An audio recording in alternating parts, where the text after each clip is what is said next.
T'as lancé le stream. Salut YouTube. Ok, bon, bah, du coup, bienvenue à tout le monde. On devait avoir StreamRoute, mais je crois qu'ils sont toujours pas arrivés. Ils arrivent. Ah non, c'est Geoffrey. Donc, bienvenue. Premier meet-up de la médiathèque. Déjà, je me présente. Benjamin Pot, donc je suis développeur front. Papa de 2 petites filles. Donc, j'ai travaillé pendant quelques années chez M6. Sur du front, sur la deuxième, troisième partie de Sysplay. Et voilà. Donc c'était du front et du player vidéo. Ensuite, je suis parti chez AfroStream, qui était une start-up qui faisait du streaming vidéo donc à la Netflix, ISO Netflix, mais qu'avec du contenu afro. On est parti à YC, donc en Amérique, à SF, pendant quelques années, 2 ans. Et j'ai rejoint Link Value. Là, actuellement, je suis chez Euronews, la team Euronews qui est parmi nous. Ouh. Donc voilà, Euronews, front, back, Angular et Node. Donc partenaire Link Value depuis 1 an. Un petit mot sur Link Value. Ça fait 1 an, bon anniversaire. Juste pas loin la semaine dernière. Donc Link Value, en fait, on a 2 activités. Une première activité où on va avoir des partenaires qui sont chez clients et on va aider les clients à organiser leurs projets, travailler sur des stacks de techno. Et la deuxième partie, c'est la partie booster. Donc là, on prend les projets du client et on les intègre chez Link Value. Et du coup, on travaille dessus, on les aide, on les accompagne.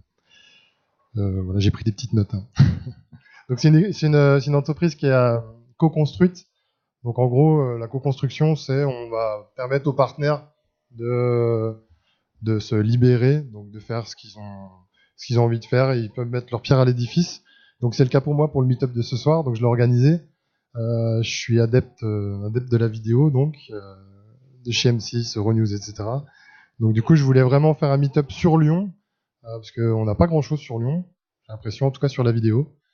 Ce meet-up, en gros, je voulais pas seulement cibler la vidéo, parce qu'il y a beaucoup de choses à dire, mais ça intéresse pas forcément tout le monde. Donc on va essayer de faire plus large sur ce meet-up pour que ça parle vraiment média. Donc on pourra parler podcast, etc. Sur les prochaines sessions. Cette session, c'est orienté vidéo. On a commencé. Je suis adepte aussi d'un meet-up qui s'appelle le Paris Vidéothèque, qui est organisé par Streamroute. Et du coup, je les ai contactés. Ils ont été les premiers à répondre OK pour nous filer un coup de main sur l'organisation, sur la communication. Donc, je tenais à les remercier. Ils sont pas encore arrivés. Ils vont arriver. Donc, merci à eux pour la communication qu'ils ont fait sur l'événement. Ils en font un la semaine prochaine ou dans 2 semaines, je sais plus. Il faudra regarder sur la page Meetup chez M6 Paris, qui sera organisé sur la publicité. Donc, merci à eux. Voilà, en fait, bon, du coup, le meet-up, c'est pour parler des problématiques communes. On va essayer de rassembler à chaque fois des personnes qui travaillent sur les mêmes problématiques. Donc là, en l'occurrence, c'est les players. Comment détecter les erreurs de players, comment détecter toute la QoS sur les vidéos. On a aussi, on va aussi parler on va parler M6. Chez M6, on va parler de l'internationalisation. Donc, ils ont eu un gros projet là qui est sorti cette année sur l'internationalisation de leur service. Donc, en gros, c'est un service en SaaS, on peut dire ça. Marque blanche. Voilà. Donc voilà, ils vont nous parler de ça. Merci à M6 Web d'être là, d'être présent, et merci à Arte aussi, qui va nous présenter sa stack technique sur les players vidéo. Voilà. Donc voilà, j'ai un peu de pression parce que c'est mon premier meet-up, c'est la première organisation, donc voilà. Je vais vous laisser la parole à Arte, à Thibaut, qui nous vient d'Arte. Ils sont venus en avion spécialement pour nous, donc merci à vous.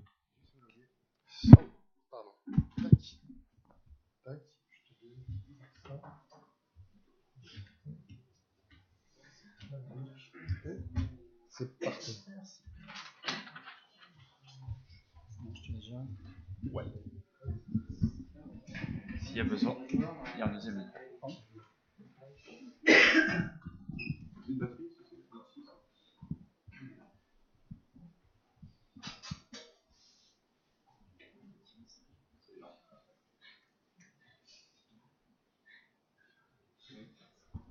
Je vais gagner un petit peu de temps. Donc, déjà, merci beaucoup pour l'invitation à vous rejoindre, à échanger avec vous autour de notre stack technique, notre player vidéo, mais aussi pour toutes les discussions qu'il y aura après pour échanger. C'est vrai qu'on n'a pas trop de contact avec d'autres confrères, que ce soit M6 Web, Canal ou Euronews. Donc là, c'est l'occasion de sortir un peu de chez nous et de discuter de cette problématique front. Donc, je me présente, Pascal Thuêtre, je suis le responsable du service Dev IT chez Arte. Donc, le service Dev IT a deux missions principales. D'une part, le développement des offres numériques. Donc, ça passe par la conception, la réalisation et l'exploitation des offres numériques chez Arte. Donc, quand on parle d'offres numériques, c'est autant le site web, arte.tv, que l'application mobile, que les applications téléconnectées ou l'alimentation d'IPTV, box ADSL. Une autre particularité de nos missions, c'est le... Ah si, c'est bon. Là. C'est bon ? C'est bon, on est bien. Je touche plus là, c'est bon. Allez. Je te... Ouais. Ok. Super. Donc, le service Dev IT Projet, développement des applications mobiles, sites web, téléconnectés, l'alimentation de toutes les box, IPTV, spécifiques au marché français, Free, Orange, Co. Développement d'API, qui alimente ces offres numériques, mais également nos partenaires, que ce soit les partenaires techniques, l'alimentation des EIT, des différents guides des programmes, et aussi toute la partie service de recommandation, personnalisation, outils de marketing digital. Une autre partie des missions de mes équipes sont le développement du SI métier. Donc c'est un système propriétaire qu'on a développé depuis 20 ans à Arte et qui sert à gérer l'ensemble des problématiques programmes, de la création du programme à la gestion des métadonnées, la problématique des droits, la problématique du multilingue, la problématique des programmations, de l'archivage. Donc ça fait une... Bienvenue à tout le monde. Donc ça fait beaucoup de choses différentes. On est une quinzaine de personnes au sein de l'équipe, essentiellement des chefs et des chargés de projet. On travaille beaucoup avec des intégrateurs spécialistes dans leurs domaines respectifs, que ce soit développement iOS, que ce soit Player, que ce soit développement d'applications Android. Et on est là pour assurer la cohérence, l'architecture globale de tout ça. On est très fan de microservices, on est très fan d'agilité, ça doit être le cas de la plupart des personnes présentes ici. Donc Arte numérique, pour faire un petit saut dans le temps. Donc en 2007, Arte a lancé Arte Plus 7, qui était la mise à disposition des programmes antennes pendant 7 jours, sur le web, sur téléconnecté, un petit peu plus tard sur l'application mobile.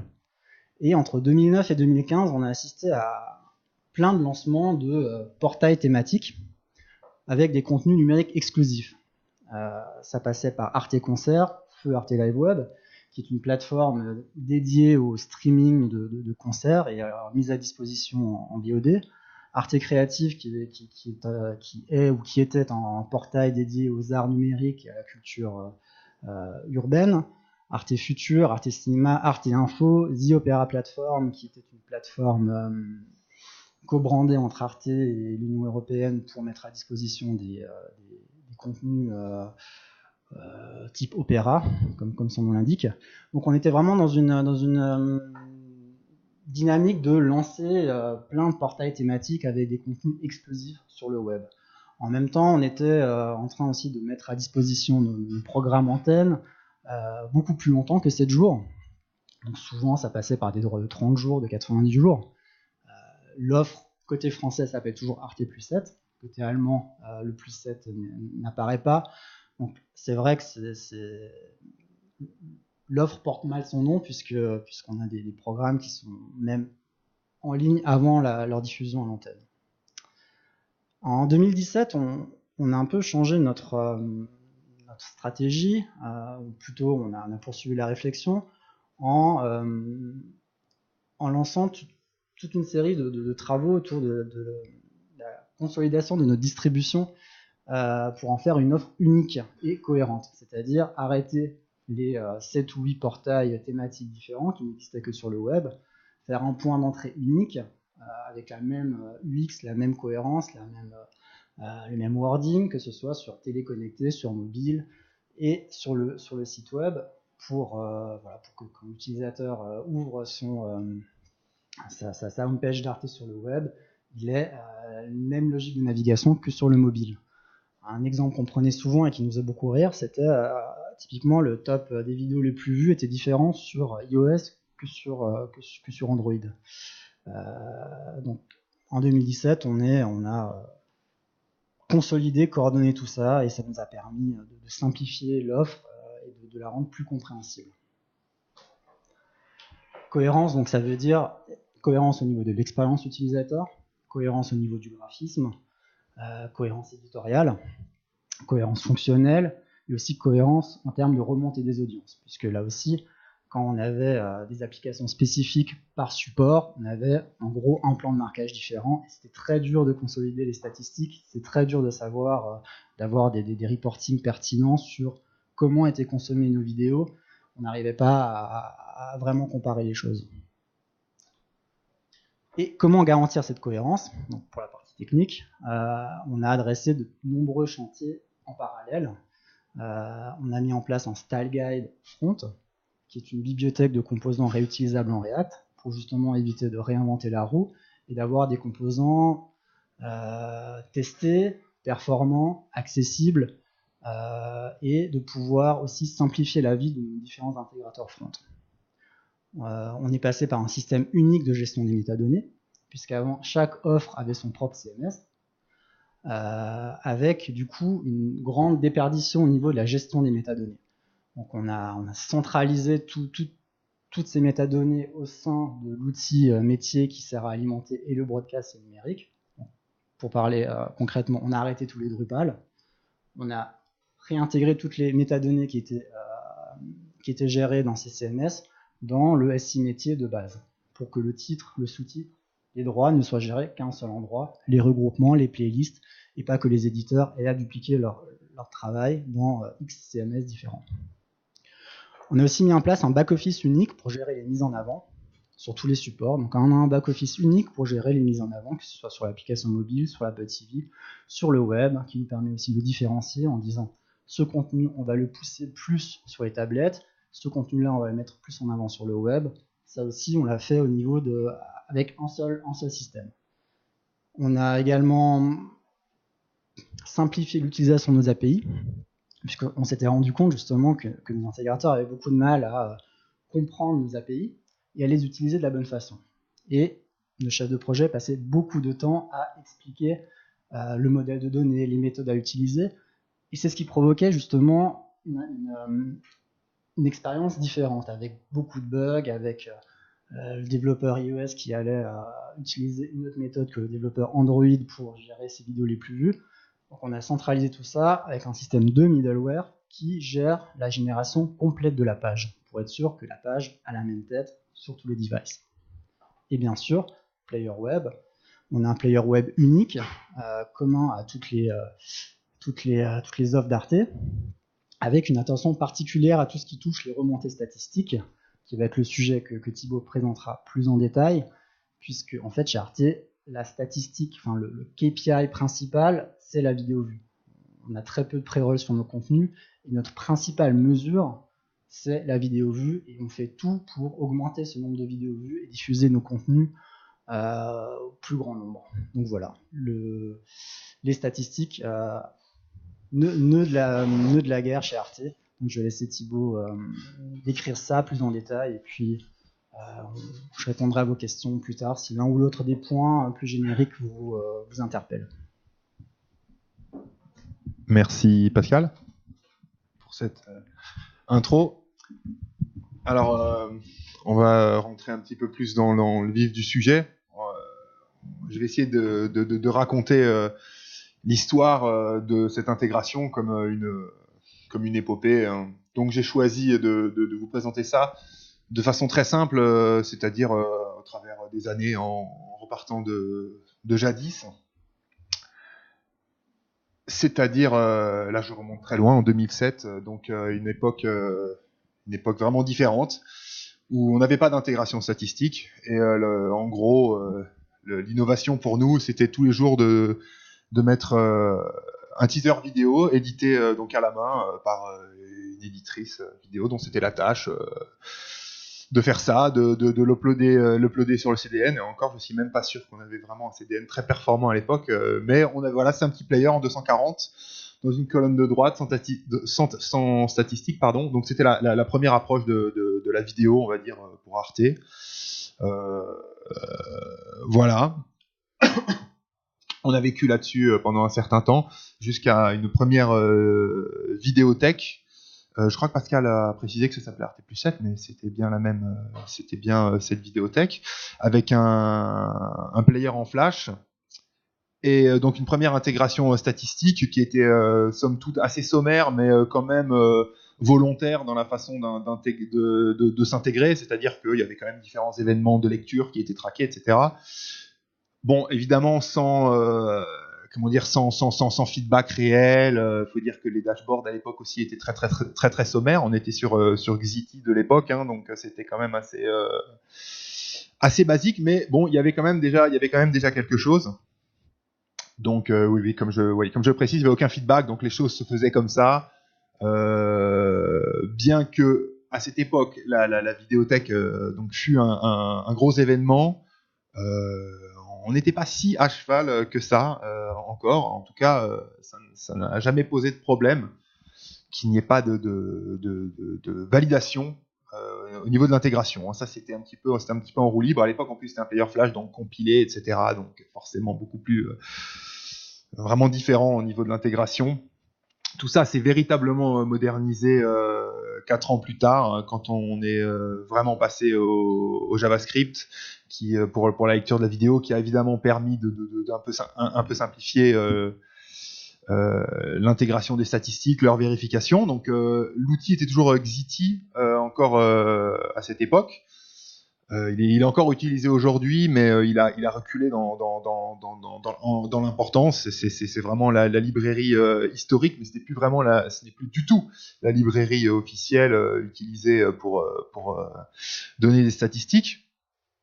Mais bon, on a pu faire une intégration un petit peu meilleure, un petit peu moins opaque, vu que on n'utilisait plus vraiment le SDK, mais leur librairie JavaScript. Évidemment, c'était un petit peu plus transparent, parce qu'à l'époque, on se contentait d'intégrer le SDK en Flash et de compiler. C'était bon, voilà. À cela, on a ajouté Google Analytics, qui nous paraissait intéressant pour du tracking interne, la gestion, il y avait des événements, etc. L'interface était somme toute sympathique quand même à l'époque par rapport à ce que faisait Xiti. C'était quand même quelque chose de très moderne, de très agréable. Donc on a entrepris de le mettre, mais à des fins internes uniquement. Et à l'époque aussi est venu un pixel de tracking également interne qui est arrivé avec les premières API de métadonnées d'Arte.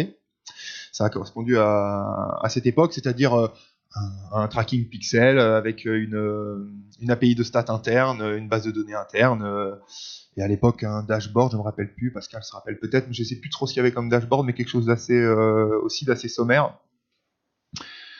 Voilà, et là sont arrivés les premiers process internes de vérification, c'est-à-dire que là, il y a quand même eu bien sûr une compréhension par rapport à l'enjeu, et donc les process internes de vérification, bon bah en gros c'était tout à fait empirique, hein, c'est-à-dire j'appuie sur play, je constate que y a bien au final un hit qui se fait sur l'image avec les bons query param, hein, ça se jouait véritablement comme ça, ou alors directement dans Xiti en temps réel, on refresh jusqu'à ce qu'on constate que telle vidéo de test a été lue, hein. En gros c'était sur un échantillon, hein, tout simplement.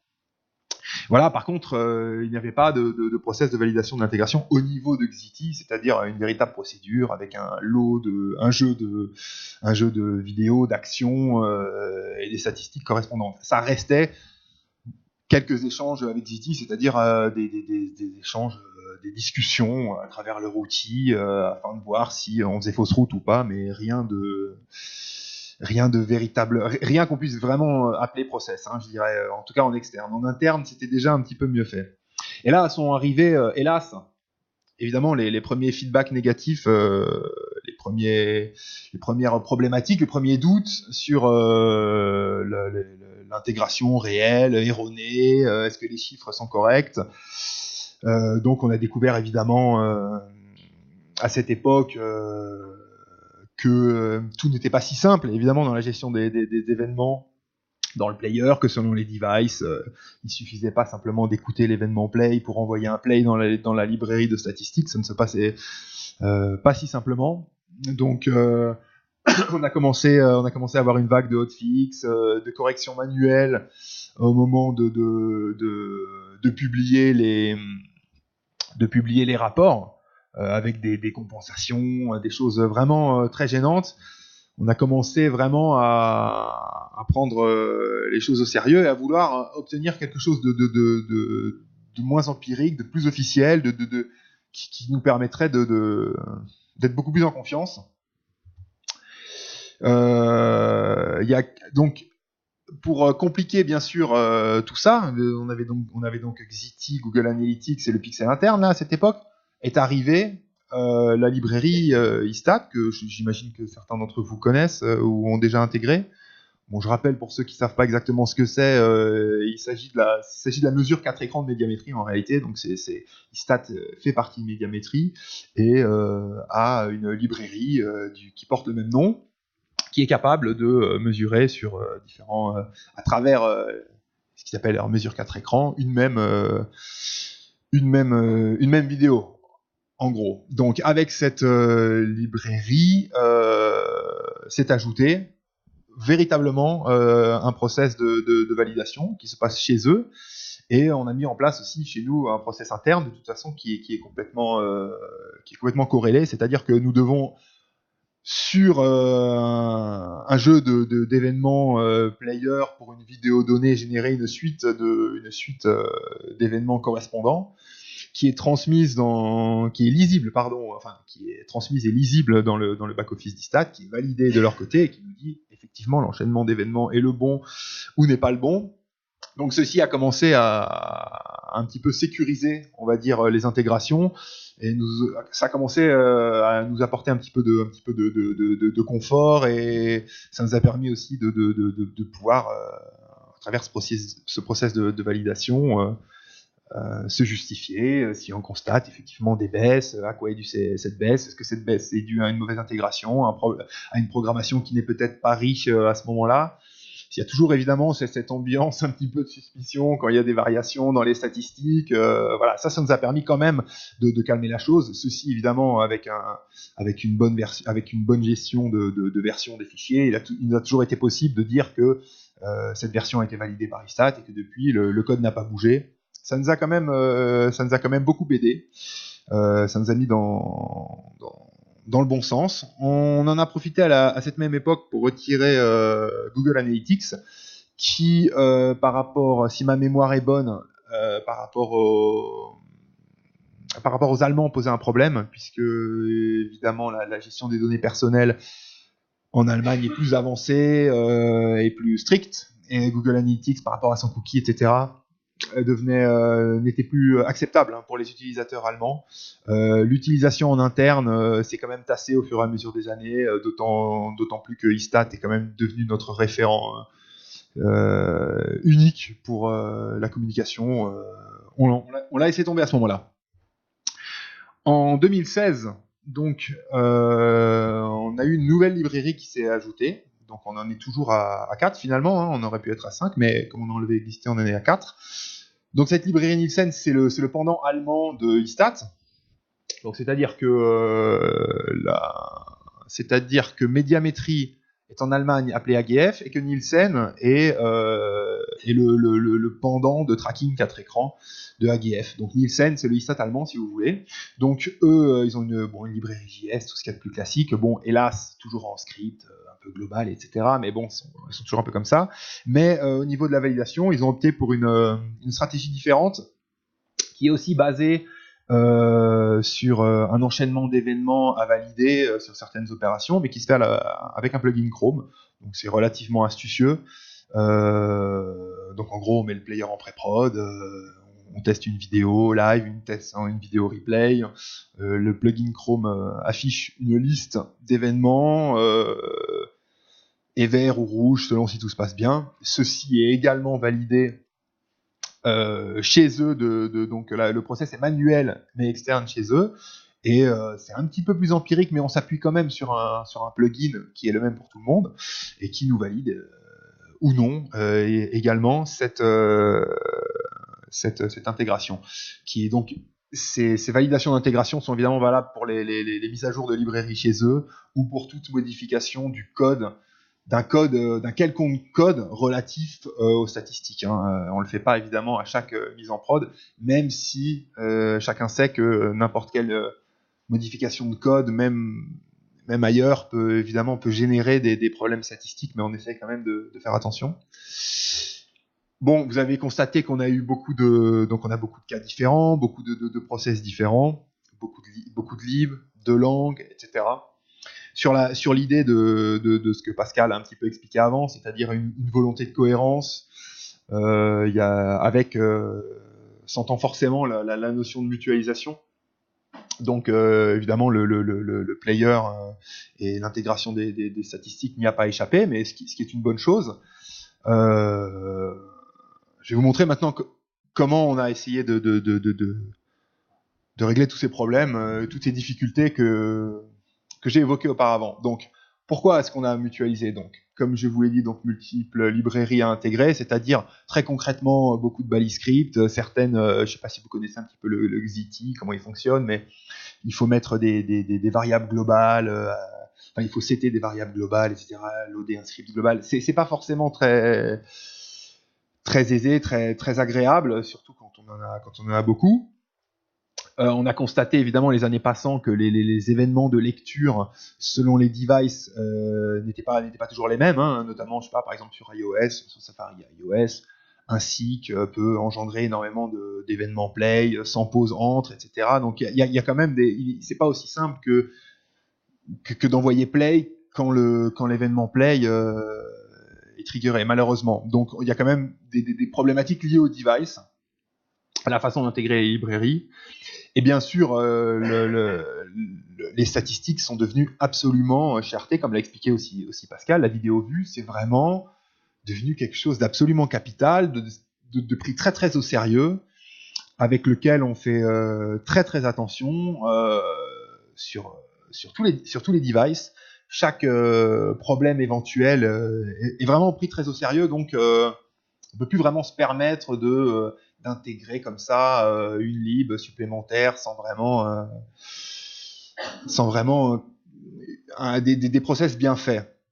Alors volonté de ne plus subir la diversité des devices. Alors pourquoi je dis subir? Parce qu'en fait, Pascal vous l'a aussi introduit, mais au départ, il y a eu des plans de tagage qui furent différents selon les devices et même selon les librairies, c'est-à-dire que sur certaines librairies, le titre était constitué de tel champ, avec tel séparateur. Sur une autre librairie, c'était différent, pas pour des raisons de mauvaise volonté, mais parce que chacun sait que sur 10 ans, il y a quelque chose, il y a l'historique qui s'installe, il y a des choses qui se mettent en place. On peut pas refactorer tous les 6 mois, où on est obligé de vivre avec ce qui a été fait pour des raisons évidemment de temps, de possibilités. Donc voilà, on a eu des plans de marquage différents, des comportements device différents, et donc des valeurs qui sont pas forcément comparables. C'est-à-dire que évidemment, si on veut comparer un programme et que la clé pour le retrouver n'est pas la même, c'est évidemment compliqué. Limiter le volume de mise en production lié aux statistiques. Donc bien sûr, si on imagine que le plan de tagage est accessible via une API et est unique pour tout le monde, le plan de tagage peut bien évidemment être modifié sans mise en prod du player JS, du player iOS, etc. C'est-à-dire que évidemment, c'est l'avantage de l'API. Mieux définir le scope des responsabilités. Ce que je veux dire par là, c'est que évidemment, si tout est bien découpé en petites choses, en microservices, eh bien un développeur va s'occuper d'intégrer le plan de marquage que le service statistique va mettre au point. Ce développeur, au travers de l'API qu'il maintient, va exposer ce plan de marquage. C'est sa responsabilité de maintenir le plan de marquage. Si le plan de marquage est erroné sur un des devices, ça ne sera pas évidemment le développeur du device, ça ne sera pas sa responsabilité technique. On pourra évidemment identifier tout de suite d'où vient le problème, quoi. Donc ça nous fait gagner du temps en maintenance, et tout le monde est beaucoup plus relâché, puisque tout n'est pas la faute de tout le monde, en fait, puisque on peut tout de suite retrouver non pas les coupables, mais la façon la plus simple de fixer les problèmes. Alors, la première mutualisation, elle s'est faite au niveau des événements. J'entends des événements, bien sûr, des événements de vidéo, des événements de la balise vidéo. Donc, les fameux bugs dont j'ai parlé sur les devices. Alors, comment ça a été très concrètement, comment ça a été fait? En fait, on a développé un module, c'est un module S6 en fait, qui écoute les événements du player et qui en fait va par un ensemble de tests, etc. Lui-même triggerer des événements qui, eux, seront plus fiables, si j'ose dire. C'est-à-dire que si par malheur 2 événements play sont envoyés à la suite sans événement pause entre les deux, ce qui est vraiment la panne basique, on va dire, enfin le problème basique dans une intégration de lib, eh bien ce module va éviter que ce deuxième hit parte grâce à un test. Donc en fait, les différentes librairies, leur intégration n'écouteront plus directement les éléments de la balise vidéo, mais cette espèce de module qui va proxyser tout ça et sera le point d'entrée unique. Donc tout le monde recevra exactement le même nombre de plays sur un enchaînement d'actions, que ce soit Xiti, Istat, Nielsen, c'est-à-dire que un enchaînement de 10 actions sur le player générera exactement le même nombre d'événements sur la lib. Après, si les libs ont des façons différentes de l'interpréter, c'est pas un problème, la responsabilité est bien scopée chez eux, mais nous, on sait que les intégrations sont strictement les mêmes, puisqu'on a un seul module qui gère les événements.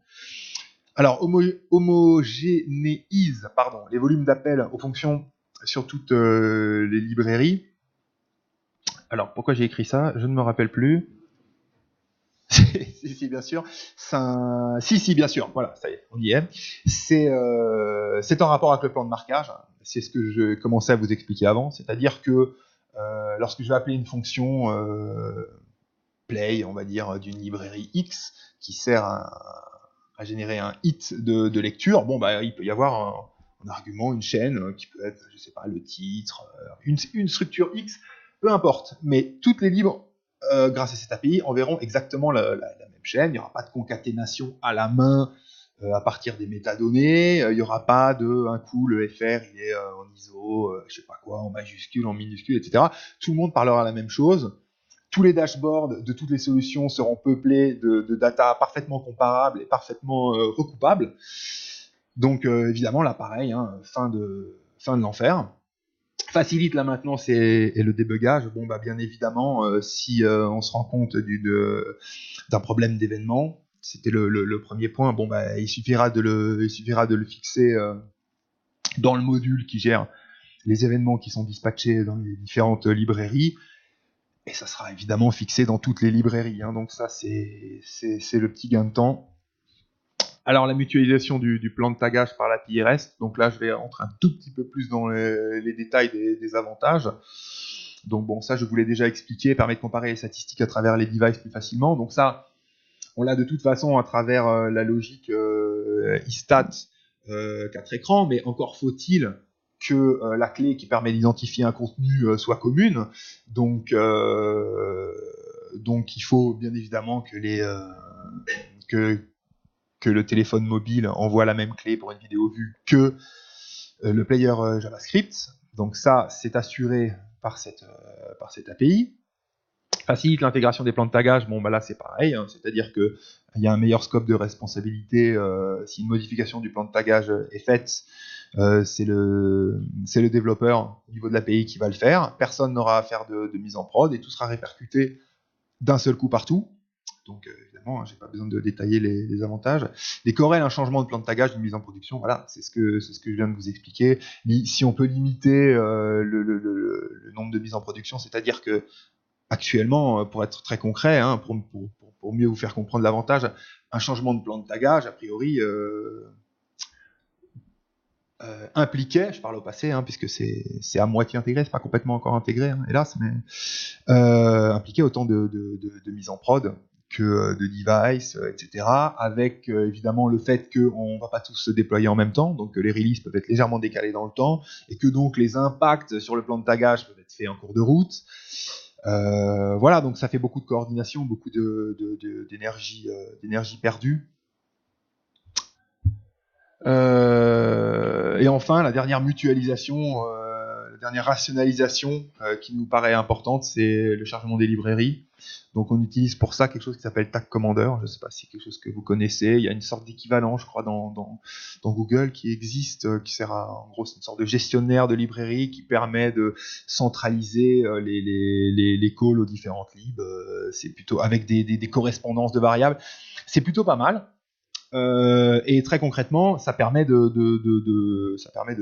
en un hit sur un JS, évidemment, de loader les autres de façon asynchrone, et tout ça est géré dans un back-office. Donc, pareil, encore une fois, sur le scope des responsabilités, l'avantage est énorme, c'est-à-dire qu'on peut mettre à jour la librairie partout. D'un coup, on sait qui l'a mise à jour. Voilà, c'est exactement ce que je viens de dire. Et bien sûr, homogénéise les arguments des appels aux fonctions de librairie statistique. Alors là, c'est l'idée de ne pas se tromper. C'est-à-dire, c'est l'idée de définir une fois pour toutes la fonction qui va faire le hit dans toutes les librairies dans Tag Commander, quoi. Donc ça, c'est un petit peu, évidemment, c'est un petit peu le rêve. On compte même aller un petit peu plus loin, c'est-à-dire que le player est en passe d'être intégré en tant que composant React dans les pages en React du replay. Actuellement, le player est dans une iframe, donc charge ses librairies dans son coin, dans son propre document, puisqu'on a un document, évidemment, qui est dans un document. Mais quand le player sera totalement intégré dans la page, cette même page utilise Tagco, et donc cette même page pourra se charger de charger la librairie de statistiques du player, et on aura une mise en commun totale des librairies de stats entre la page et le player. Donc ça, c'est en cours, hein, c'est en cours de développement, mais voilà, c'est un intérêt aussi, je ne l'ai pas précisé, mais c'est aussi bien sûr un intérêt en termes de perf, puisque ça nous évite, ça limite le nombre de hits, hein, si je l'ai dit en premier point. Voilà. Est-ce que j'ai encore une page? Non, je ne crois pas. Voilà, pour la mutualisation, j'en ai terminé. Je ne sais pas si tout était parfaitement clair pour vous, ou si ça vous a apporté quelque chose. Peut-être quelqu'un veut faire une remarque ou dire quelque chose, ou on peut approfondir un point. Oui, pardon, ils s'en fichent. Salut. Moi, je voulais poser la question par rapport au mobile. Oui. Actuellement, vous utilisez exactement la même librairie, vous faites les appels au REST. C'est le mobile qui fait les appels au REST, qui récupère les tags du tag commander, etc. Alors, quand tu dis mobile, tu penses à l'app ou... Ouais, à l'app. Oui, tu penses à l'app. Alors, l'app est encore un petit peu en transition. Alors, l'app utilise Istat, mais peut-être Pascal, tu veux répondre. Vas-y. Pour l'app, je me permets de répondre. Alors l'app n'utilise pas encore Tag Commander.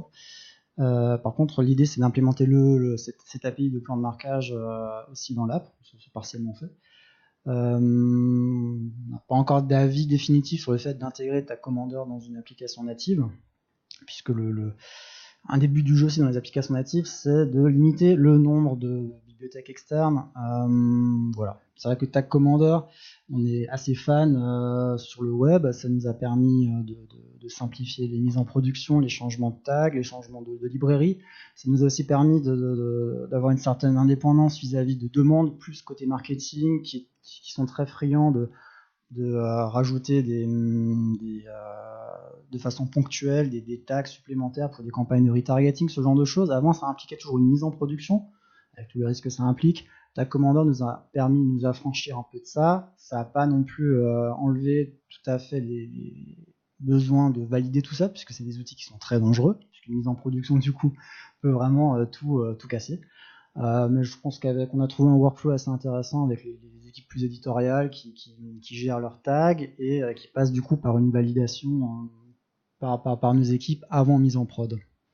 Donc, je dirais, pour tout ce que vient de présenter Thibaut, ça s'applique à tous les devices, que ce soit Apple TV, HBB TV, application mobile, sauf la partie tag commander.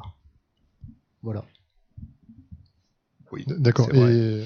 Et du coup, vous surveillez aussi bien les vidéos vues sur web que sur mobile ou IPTV. Ah, complètement, oui. Oui, oui.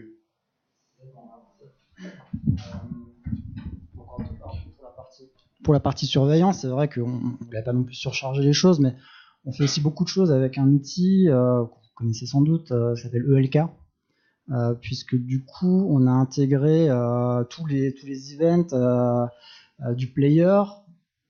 On les envoie dans cette base de données Elasticsearch qui nous permet du coup d'avoir des visualisations assez précises de ce qui se passe sur le player. Donc on arrive vraiment à détecter plein de choses, on arrive à mesurer plein de choses, que ce soit le temps de chargement d'une pré-roll par rapport au temps de chargement d'une vidéo. Donc on a des mesures très précises issues des events JS que l'utilisateur final reçoit. C'est des choses du coup qui arrivent chez nous dans notre outil de monitoring. Et c'est un outil qu'on utilise aussi pour détecter les problèmes. C'est vrai qu'on arrive à voir, typiquement pour donner un exemple, le nombre de messages d'erreur qui sont affichés sur le player, qui ont été affichés hier, je peux le savoir. Je veux savoir si c'est du coup sur une vidéo donnée, donc typiquement un encodage qui n'a pas fonctionné, ou si c'est un problème plus lié à un client. Donc on fait beaucoup de choses à ce niveau-là aussi. Après, ce qu'a pas dit Thibaut, c'est vrai qu'à un moment, on avait que la problématique ZTE 2013-2014, on avait intégré la validation du plan de marquage sur le web via une intégration continue. Donc on avait fait beaucoup de scripts d'intégration continue qui validaient ça. Là maintenant, on n'a plus besoin de le faire. Comme on a ce processus de validation médiamétrie AGF, on n'a plus intégré ces tests dans l'intégration continue. J'espère que ça répond à ta question. Parfait. D'autres questions? Attention, là, il y a toute la team player. Voilà. Frédéric de TF1. C'est pas vrai. Ça arrive. Audience ok, on a bien fait le tour. Et QoS, vous faites des choses aussi, les temps de lancement de vidéos, choses comme ça, vous balancez dans ELK ou vous avez un outil, vous faites ça aussi vous-même? Ouais, alors, tout à fait. On a plusieurs outils. Des interruptions. Alors, on a plusieurs outils qui monitorent ça. Donc déjà, on a des outils au niveau du CDN en lui-même. On a implémenté un outil qui s'appelle CDXIS qui permet aussi de mesurer des choses. Ça, c'est pour la partie plus diffusion vidéo. Pour la partie temps de chargement, là, je peux laisser répondre Thibaut plus en détail, qui a vraiment implémenté ça au niveau de LK.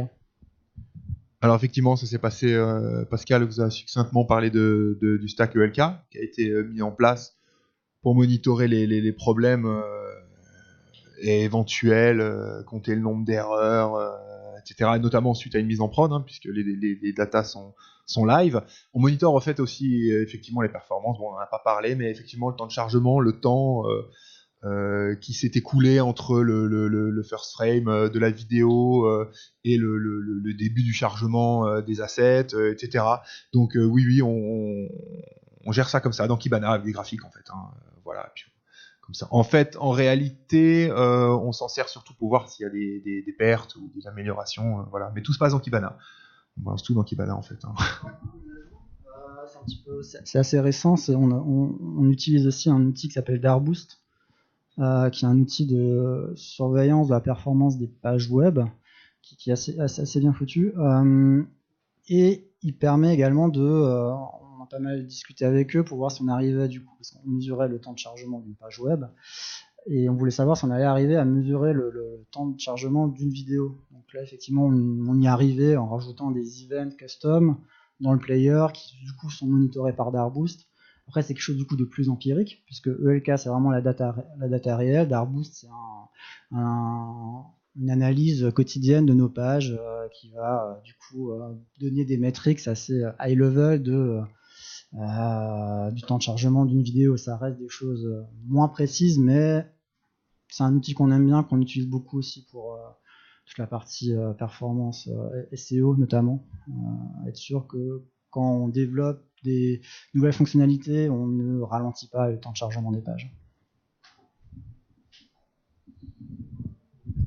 Je peux rien ajouter.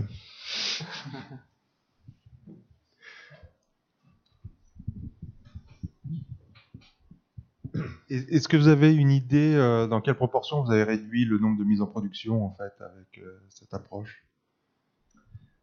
C'est une bonne question. J'avoue ne pas avoir analysé, mais Ça dépend, parce que moi ça tenait qu'à moi, on fera une mise en production tous les jours. Bon, pas sur les applications mobiles, mais en fait, ça a réduit le nombre de mises en production qui ne servent à rien pour l'utilisateur. En fait. Ça a forcément réduit l'enfer, pour utiliser tes mots, que ça représentait les changements de plan de tagage ou les bugs sur les applications mobiles, puisque les applications mobiles ne se mettent pas à jour tout en même temps. Donc on a vraiment pu se concentrer sur rajouter des fonctionnalités en plus. Donc ça ne nous a pas réduit le nombre de mises à jour, ça a permis de faire des mises à jour plus pertinentes et vraiment à forte valeur ajoutée plutôt que du bug fixing. Voilà. Pour aller dans ton sens complètement, effectivement, les mises en prod liées uniquement à un sujet statistique furent rares de toute façon. Donc l'impact en nombre était forcément limité en fait. Hein. La réponse voilà, pour dire simplement en chiffres ce que vient de dire Pascal. Et du coup, si vous avez un nouveau système de tagage demain, enfin une nouvelle librairie, du coup à l'intégration, ça se fait. L'intégration, ça sera tag commander, l'ajout d'un nœud dans l'API qui nous donne les datas de stats injectés directement dedans. Et quoi d'autre? Un troisième truc? Non, je crois que c'est tout. Oui, non, ça devrait se passer comme ça. Oui, effectivement, il n'y aura plus à de nouveau indépendamment réécouter les événements uniquement pour ça. Oui, c'est clair. Ça devrait se passer comme ça. Je dois bien dire que depuis qu'on a mis en place ou qu'on est en train de mettre en place, que tout n'est pas à 100% terminé, on n'a pas eu de nouvelle librairie qui s'est ajoutée, si tu veux, donc on n'a pas pu, on n'a pas eu besoin d'en rajouter. On a rationalisé ce qui existait déjà, si tu veux, et surtout au niveau du code, hein, bien évidemment, on a amélioré la maintenance, mais ça devrait se passer comme je viens de te le décrire. Oui. Non. Tout ça s'adapte aussi au pré-roll. Oui, où tu veux en venir, vas-y. Non, c'est ton idée. Hein. C'est vrai que là on a présenté toute cette partie proxy pour les stats, hein, parce que c'est notre cœur de métier, mais on a aussi des pré-rolls sur certaines vidéos qui sont un peu soumis aux mêmes problématiques, c'est-à-dire que les pré-rolls évoluent, les plans de marquage des pré-rolls, de ciblage évoluent, et on a des logiques métiers assez complexes au niveau de nos pré-rolls, puisqu'on a déjà pas de pré-roll du côté allemand, on a des pré-rolls du côté français. Alors, peut-être c'est pas non plus connu encore de tout le monde, mais Arte, c'est pas juste du français et de l'allemand. On a des langues supplémentaires, on a 6 langues en tout. On a une offre en anglais, en espagnol, en polonais et une offre en italien qui arrive dans les semaines qui viennent. Là aussi, avec des règles assez, des fois, compliquées qui peuvent être des règles différentes suivant la langue suivant la langue de la vidéo ou du player. Les pré-rolls existent pas que sur le web, mais aussi sur mobile, sur téléconnecté. Et là aussi, on a exactement le même problème que le problème statistique, c'est-à-dire changer des règles de ciblage, c'est très vite très compliqué. Et voilà, donc les pré-rolls aussi sont un sujet de mutualisation pour justement abstraire cette logique métier au sein d'une API unique. Ce qui a aussi simplifié beaucoup la vie avec les équipes en charge de cibler ces pré-rolls, puisque du coup elles ont un ciblage unique sur tous les devices et font du coup beaucoup moins d'erreurs de ciblage, puisqu'avant il y avait un ciblage spécifique par device. Donc c'est quelque chose disons qu'on a mis à l'épreuve ça en rajoutant les pré-rolls, qui sont une librairie externe avec des règles métiers, pour répondre à ta question. J'ai une petite dernière question par rapport à cette librairie justement. Est-ce que vous avez détecté des diffs entre les métriques selon les librairies que vous utilisez? par rapport à Tu es l'homogénéisation. revenu sur les statistiques, hein. Oui. Oui. Oui, clairement. Je veux dire, les tendances sont les mêmes, mais clairement, l'interprétation des chiffres diffère. Hein. Oui, clairement. Nous, on n'a pas la capacité d'expliquer tout. Hein. Je veux dire, ça, au bout du bout, les hits partent chez eux, la consolidation, on sait pas du tout ce qui se passe, hein, ça c'est clair. Mais clairement, oui, il y a des différences. Après, il a été acté que telle libre était la libre référente, on s'y tient. Voilà, nous on sait très bien qu'il y a des variations. Mais sur les tendances, il y a quand même pas de, il y a rien de bizarre sur les tendances, je dirais. Mais oui, il y a des différences, c'est sûr. Chez toi aussi, rassure-moi. Oui. D'autres questions? Ah, une question. Moi, je voulais savoir si vous utilisiez ces statistiques pour des systèmes, par exemple, pour proposer des vidéos à lier à d'autres utilisateurs pour regarder telle ou telle vidéo, etc., etc. Tu veux parler des recommandations, Ouais, c'est ça. Pascal? Peut-être un... Alors, pour l'instant, nos recommandations, c'est juste du content to content. Donc, on n'utilise pas les statistiques pour faire de la recommandation, qu'elles soient personnalisées ou pas. Donc, ça rentre pas du tout dans nos algos de recommandation. Après, c'est vrai que c'est des données qu'on a. Après, il faudrait pouvoir les récupérer, puisque après, on a notre API de stats interne qu'on pourrait utiliser comme référent. Et puis on a aussi des données, on a des données un petit peu plus personnalisées, puisque pour les utilisateurs qui se sont créés un compte dans Mon Arte, on a des statistiques plus fines comportementales où on sait typiquement par les fonctionnalités de reprise de lecture ou de favoris ce que l'utilisateur a regardé. Mais pour l'instant, on n'en fait rien au niveau de la recommandation. On se sert juste des données du club pour proposer des newsletters personnalisés. C'est vraiment le seul endroit pour l'instant où on fait ce type de choses, mais c'est tout à fait possible, tout à fait faisable. Et il y a des réflexions qui vont dans ce sens, mais encore rien de décidé.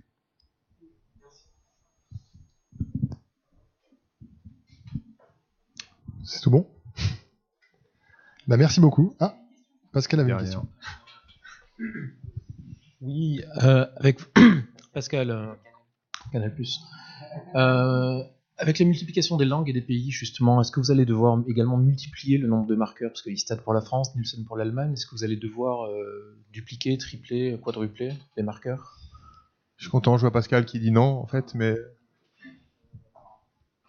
Aujourd'hui, c'est non. Aujourd'hui, c'est non. On a une chaîne franco-allemande. Donc, on a des logiques de communication en France et en Allemagne. Donc, c'est pour ça qu'on implémente ces deux librairies. Les langues supplémentaires, c'est des choses sur lesquelles on utilise nos outils de mesure actuels. C'est des langues aussi qui ne sont là de toute façon que sur le numérique. Donc, on n'a pas de chaîne à l'antenne avec du contenu anglais. Donc, déjà, toute la partie mesure 4 écrans est pas pertinente là-dessus. Par contre, effectivement, on compte les vidéos vues avec Istat et AGF sur nos contenus anglais. Voilà, mais pour l'instant, il n'y a pas du tout de projet, c'est pas du tout un sujet d'actualité, puisqu'on ne communique pas en Angleterre sur nos chiffres. On n'a pas ce besoin-là. Arte est une chaîne franco-allemande, c'est un traité interétatique entre la France et l'Allemagne. Les langues supplémentaires sont arrivées via un projet européen. Pour l'instant, on n'a pas eu de demande en ce sens de la Commission européenne de rajouter un marqueur supplémentaire.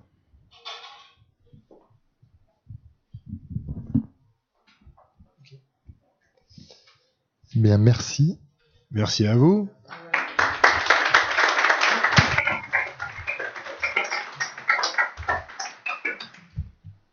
Du coup, on en sait un peu plus sur la technique chez Arte, à Strasbourg. Du coup, ça va être un M6 Web qui va nous parler de langue aussi, du multilangue, avec Florent.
Je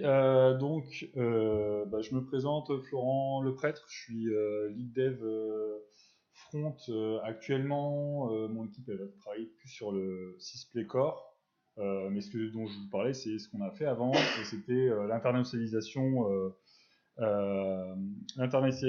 de Sysplay. Donc le contexte, c'est l'application Sysplay. Donc je sais pas trop si vous la connaissez, je sais pas si vous êtes des fans de replay.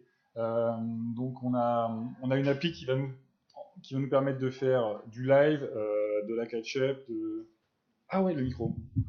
Je recommence tout ou on s'en fout, hein, qui je suis. Ok, donc le contexte de l'application Sysplay qui nous permet de faire du live, de la reprise de lecture, vidéo courte, vidéo longue et compagnie. On a eu un nouveau projet qui est arrivé l'été dernier, qui était, excusez-moi, qui était de traduire toute l'application dans d'autres langues pour afficher d'autres contenus d'autres pays.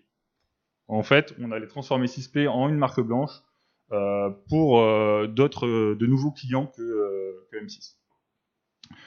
Donc, on va commencer par faire un tour de la stack. Alors, la présentation, elle va être uniquement orientée sur la partie web. Donc, je ne parlerai pas de PHP. En plus, j'en parle très mal.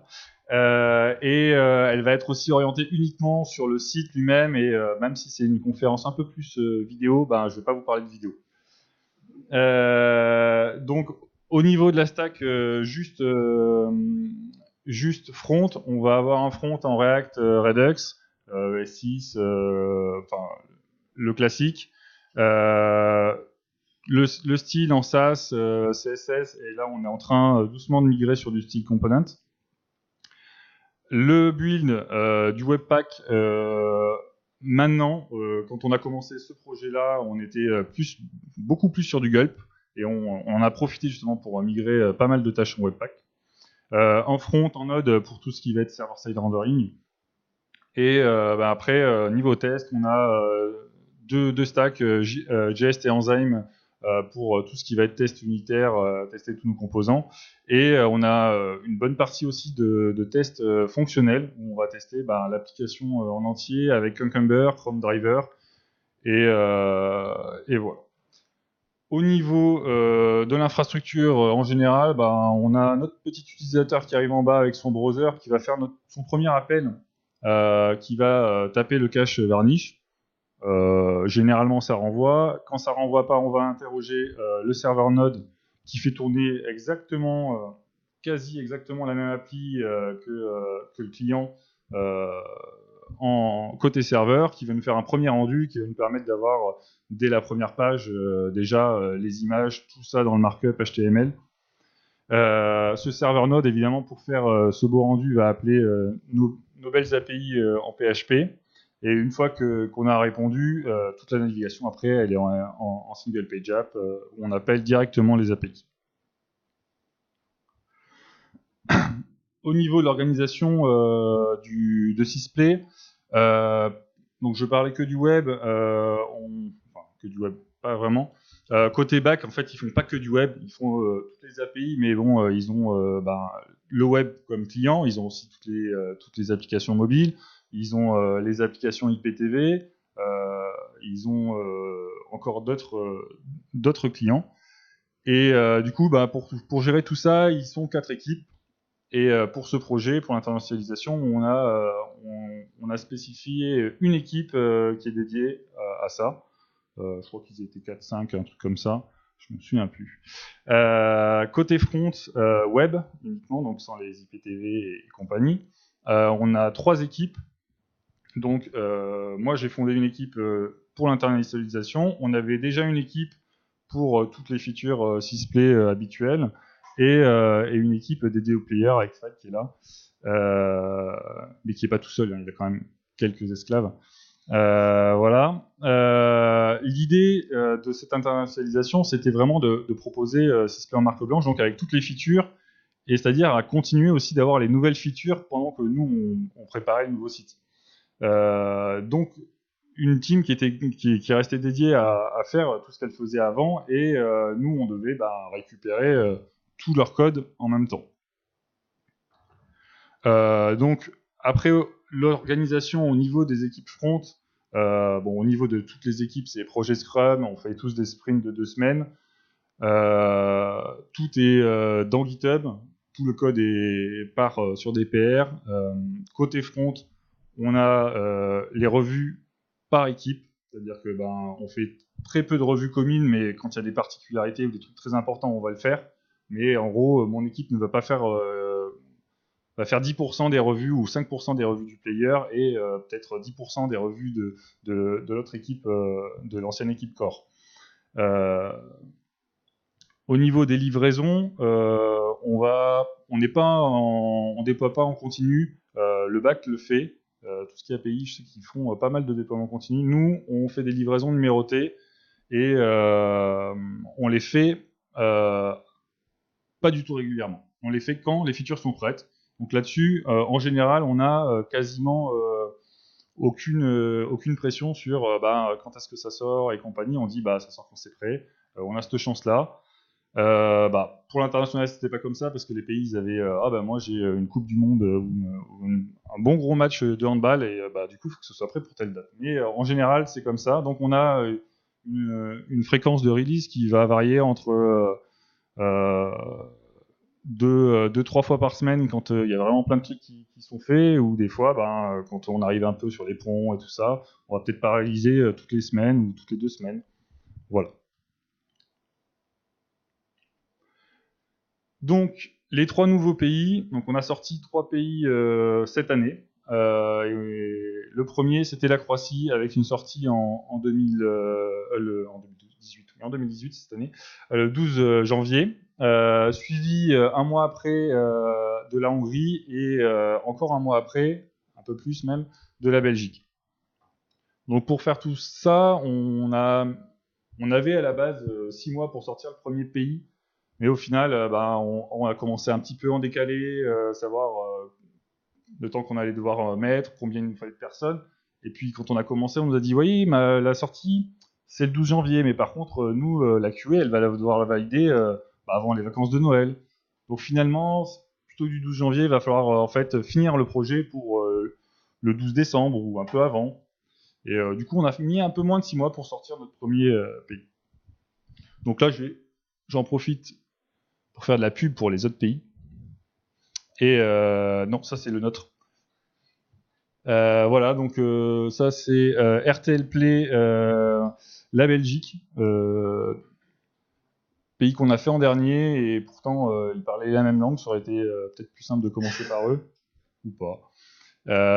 Donc on a exactement le même rendu que Sysplay, hein. C'est vraiment la même application. C'est juste que tout leur contenu et quelques features sont un petit peu différentes. Voilà. Après, on a RTL Most qui est la Hongrie. Voilà. Ça a toujours le même look. Et enfin, celui qu'on a sorti en premier, donc j'ai été malin, je les ai mis exactement dans l'ordre inverse. RTL Play, play.rtl.hr qui est le site de Croatie. Voilà. Alors, je vais arriver à retourner. Slide.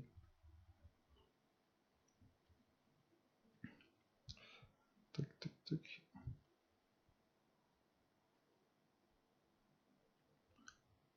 Ok. J'en suis où? Là-dessus, on est parti sur des choix assez importants dès le début au niveau de la réalisation technique. Déjà, on avait un seul repo pour tout gérer. On s'est dit, on reste sur un seul repo, on forque pas. On a évoqué l'idée, chaque pays, un fork du repo, et on est parti et on change tous les textes, on change tous les sortes parties, tout ça et tout. On s'est dit que la maintenance allait être complètement impossible.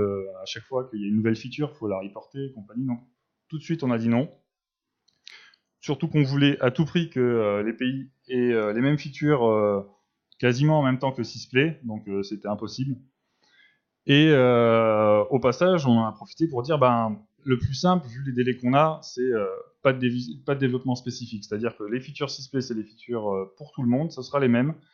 Et on va pas rajouter, je sais pas moi, des mises en avant vidéo juste pour un pays, c'est pas possible. Donc, une fois tout ça bien dans la tête, on est parti et on a commencé par traduire Sysplay, qui Sysplay à la base était vraiment une appli franco-française, donc que du français. Les questions à la base c'était plutôt au début, est-ce qu'on commit en anglais, est-ce qu'on met des messages de commit en anglais, donc on est parti d'assez loin, même les commentaires dans le code étaient en français. Donc on a étudié plusieurs solutions existantes, donc React 18 Next, React Intel, Polyglot. Donc toutes ces solutions sont bien éprouvées, mais elles ont quand même pas réussi à nous séduire pour ce qu'on voulait faire. On avait que 3 pays à sortir, donc 2 nouvelles langues seulement. On avait un besoin qui était assez simple. Et ces libs-là faisaient beaucoup plus de choses que ce qu'on avait besoin. Elles étaient un peu plus lourdes. Bon, Polyglot, elle est pas lourde, hein, clairement. Et au niveau du code style, c'était pas vraiment forcément ce qu'on voulait utiliser pour développer au jour le jour. Du coup, on est parti sur un développement à la main, besoin simple. On l'a fait nous-mêmes. Alors, quand on voit la traduction, faut quand même se dire qu'il y a pas non plus énormément de textes dans l'application. La majorité des textes viennent avec le contenu et du coup viennent du back-office. Les textes qu'on a à traduire, c'est les boutons, les menus utilisateurs, les choses comme ça. Quelques labels aussi. Il se passe rien.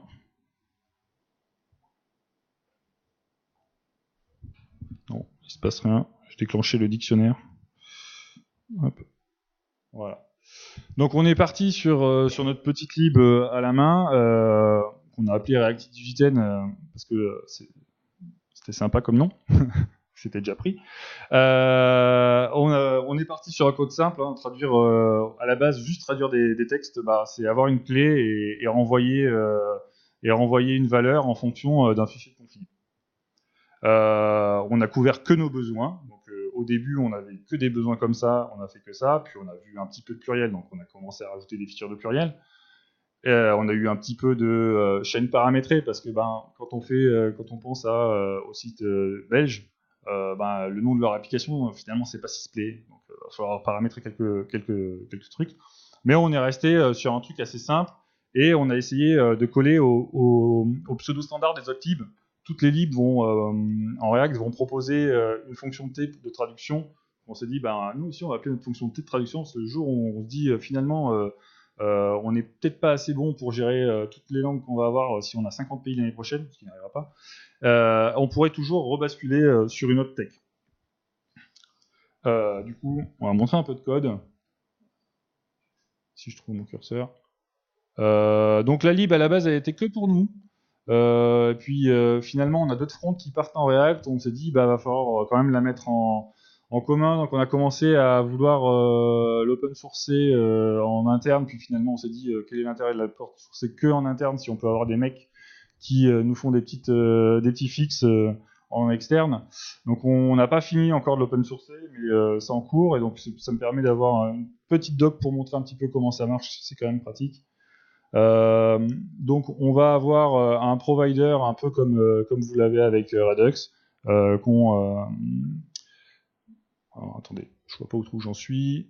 Tac, ouais, le provider. Donc il est par là. On a un provider un peu à la Redux qu'on va brancher sur toute l'app, entre Redux et l'app ou par-dessus, peu importe, auquel on va fournir un dictionnaire de traduction.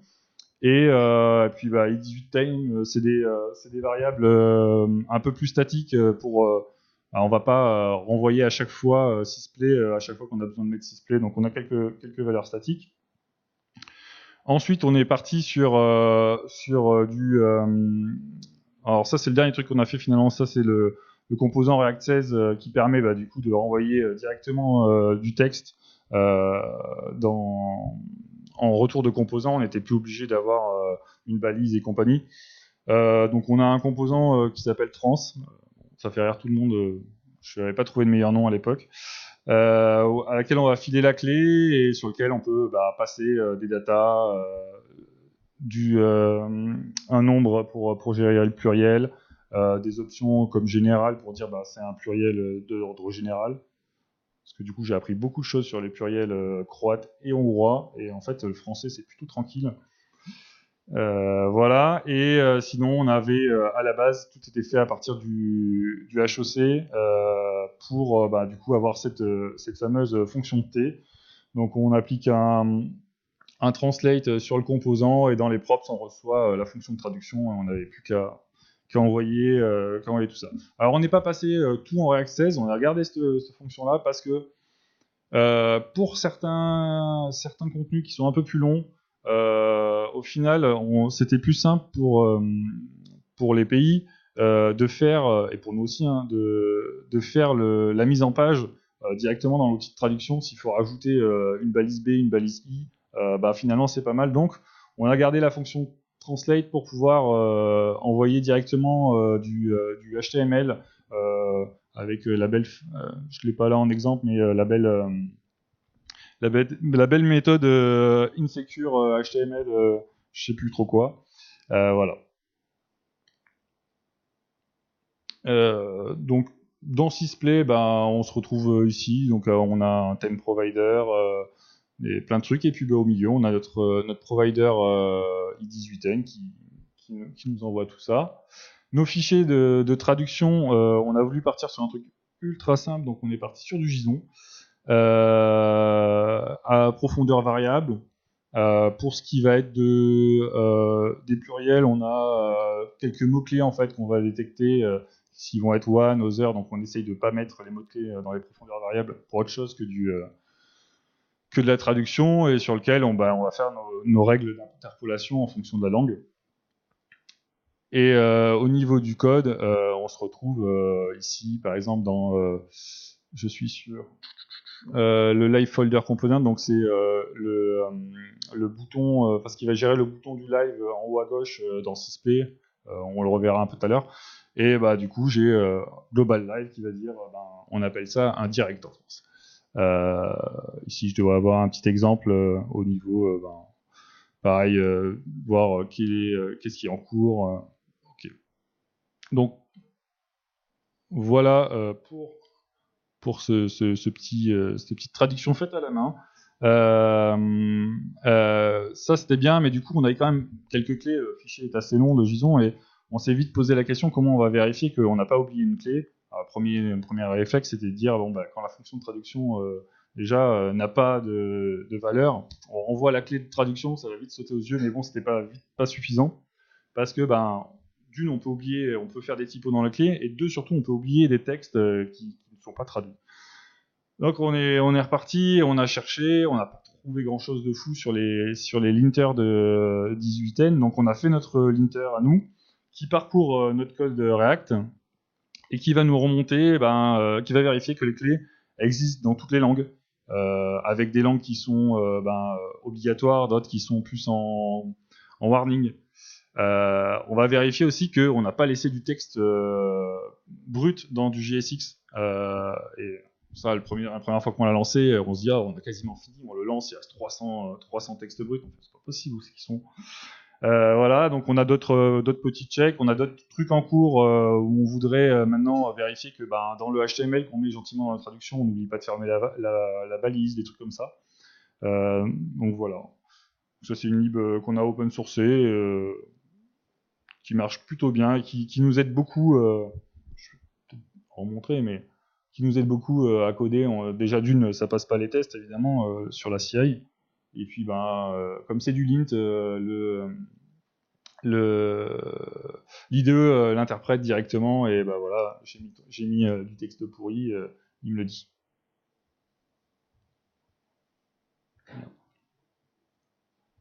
Ok. Maintenant qu'on a toutes nos clés, c'est bien, mais il va falloir les traduire. Du coup, pour centraliser nos clés, on a choisi Phrasap, on en a essayé un autre, puis finalement, on a vite atteint leur quota de clés. On s'est aperçu qu'à chaque fois qu'un pays traduisait toutes nos clés, ça doublait le nombre de clés au total. Du coup, on a dit bon, vous au revoir. On a vu FreeZap, les tarifs étaient pas mal. Il y a plein de features qu'on n'utilise pas encore, comme carrément lorsque les langues sont mises à jour, pusher directement sur le repo. Mais ça, faudra qu'on voit un petit peu. Vu que notre repo est un peu planqué derrière un VPN, c'est un peu compliqué, mais il y a des trucs bien intéressants qu'on n'utilise pas. Et ce qu'on a fait, on a mis une règle, la règle unique, c'est le dev, parce qu'il fait des erreurs, il va toucher qu'un seul fichier. Donc il va écrire que dans le fichier fr.json. Il va faire son petit commit, il va pousser sur master, il va pousser sur GitHub. Tout le monde va dire ok, c'est bien ton dev, on le merge, et lorsqu'il est mergé et que la CI passe, pour vérifier que master build toujours, on va détecter les nouvelles clés et on va les pousser automatiquement dans FreeZap. Une fois que c'est fait ça, on a une petite notification dans Slack qui nous dit vous avez tant de clés qui sont pas encore traduites dans FreeZap, pensez-y. Du coup, le dev il revient et puis là il va se faire la version anglaise dans FreeZap. FreeZap propose directement de la traduction via les API Google c'est assez pratique. Et une fois que tout ça c'est fait, il va avoir son PO, il va dire en fait, j'ai mis à jour, j'ai ajouté des nouvelles clés de trad et en anglais. Et on est aussi capable de builder l'app en anglais pour leur montrer au pire s'il y a des besoins. Et une fois qu'ils ont fini leur traduction, ils nous disent, soit au dev directement, soit au PO, c'est bon, moi j'ai mis à jour mes trad. Et via un petit script bash, on récupère tous les fichiers, on fait un commit et puis c'est parti.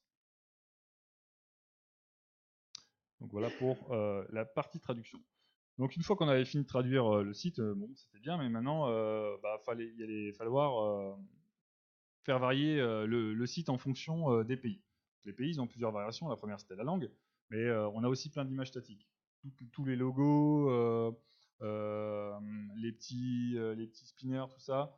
On s'est dit, il y en a une partie, on peut les garder telles quelles, ou alors on laisse le choix au pays s'il veut changer la couleur du logo, pourquoi pas. Tous les logos M6, W9, tous ces splash screens, on les a aussi sur le serveur, parce que si pour un problème ou un autre, on a une API qui ne veut pas répondre, on est quand même encore capable d'afficher au moins les logos, même si on n'a plus tous les contenus, on affiche le site, etc. On a des pages statiques, des gros blocs HTML qu'on n'a pas voulu mettre dans FreeZap parce que, par exemple, les conditions générales d'utilisateur, voilà. Du coup, on a des pages statiques HTML et pareil, on doit faire varier le site sur les pages. Et on a un peu de thème en CSS pour qu'ils aient pas la même couleur que nous et compagnie. Du coup, là-dessus, on a vite introduit un concept de customer. Enfin, nous, surtout, on a discuté avec nos amis du bac qui, eux, pareil, pour leur base de données, avaient X base et ils disent comment est-ce qu'on va router nos appels. Le customer, on va partir sur un concept qui s'appelle le customer. Parce que aujourd'hui, on est sur des pays, mais peut-être que demain, dans un même pays, on pourra avoir deux clients différents.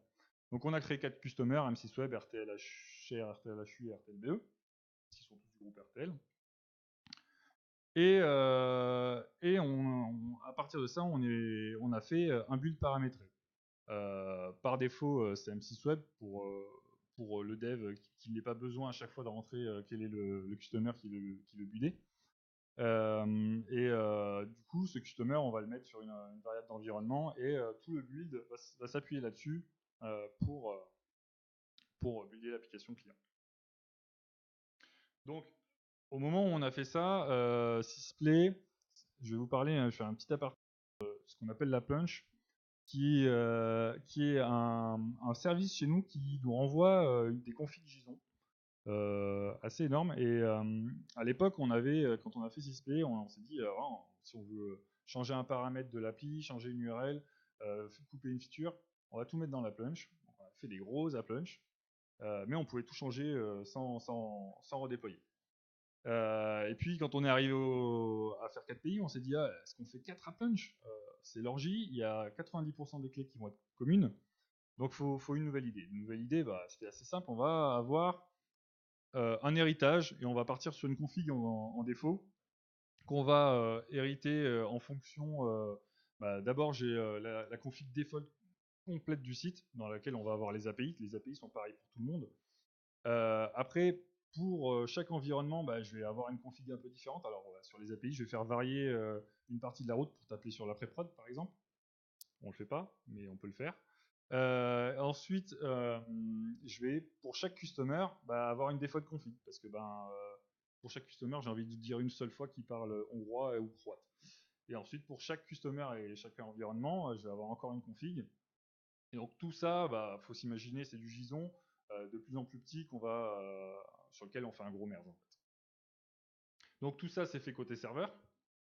Et une fois qu'on arrive, même le serveur, hein, côté serveur est au niveau du build. Une fois que le build est fini, le fichier est déjà, il n'y a plus qu'un seul fichier.